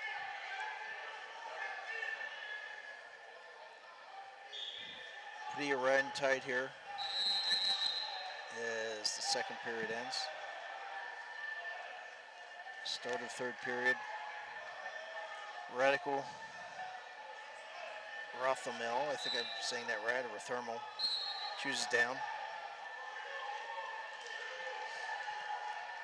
He's going to have to work up to his base, but that's a bit of a challenge with 285 pounds on your back. Yeah. That's a lot of weight, and I would imagine Padilla's every bit of that. Yeah, and down there for 3rd and 4th, Makarrie got a reversal, so he's in the lead 2-1. Right, they're in the 3rd period with about 1 minute and 20 left, so Makarrie's job is to keep Skylar down and ride him out maybe and win the match 2-1. So right now we have blood time in the championship finals, so we have switched over so that our watchers and listeners can watch Makarrie Harden wrestled for third place. Can you imagine the mom and dad what the grocery bill is each week for those three brothers? Huh? Yeah, great.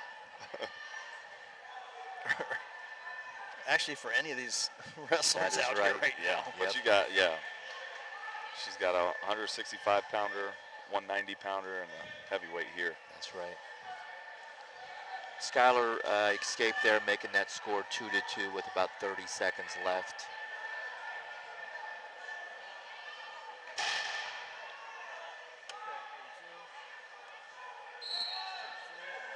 Back on the championship mat, 3-0 Padilla in the red, still controlling the lead. Rothmel was close to getting out, but he got his ankles tangled up there, and Padilla maintains the top position.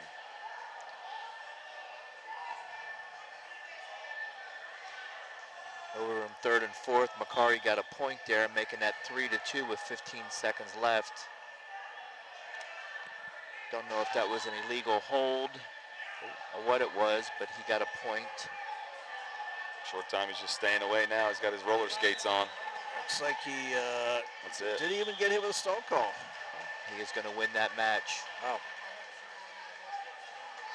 I'm not so sure he was even hit with a stall call. Was dancing. It was obvious stalling, right? Avoiding 3-2 there.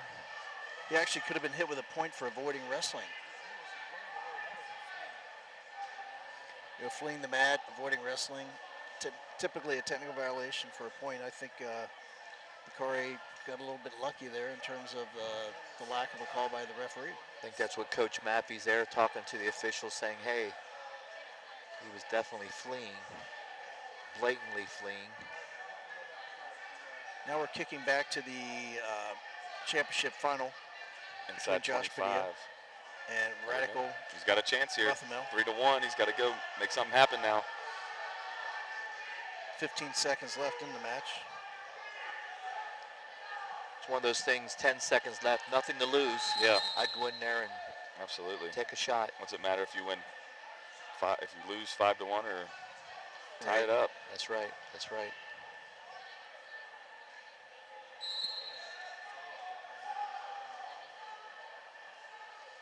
Staying away. I don't know if either wrestler's been hit for stalling, but that'll do it. Joshua Padilla, 3-1 victory, district title. Out of Dayton Wayne. I think he's their lone qualifier this year.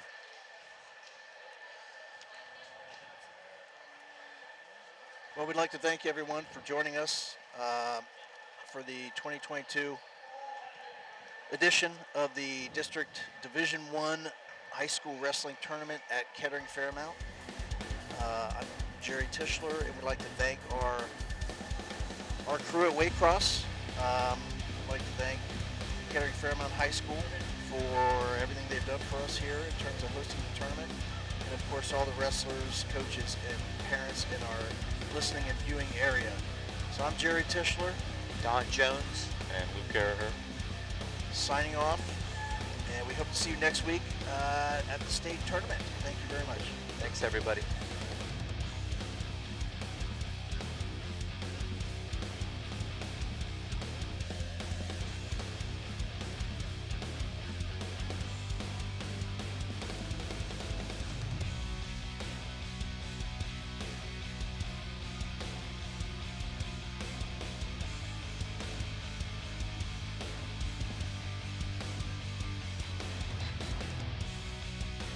Waycross coverage of OHSAA Tournament Wrestling is made possible by the Southwest Ohio Wrestling Coaches Association, Dan Starkey, Klein Residential, Jeff Burkhoff, Old Coaches Association, Kent Smith from State Farm, Friends of Operation Giveback, Dr. Kevin Riley,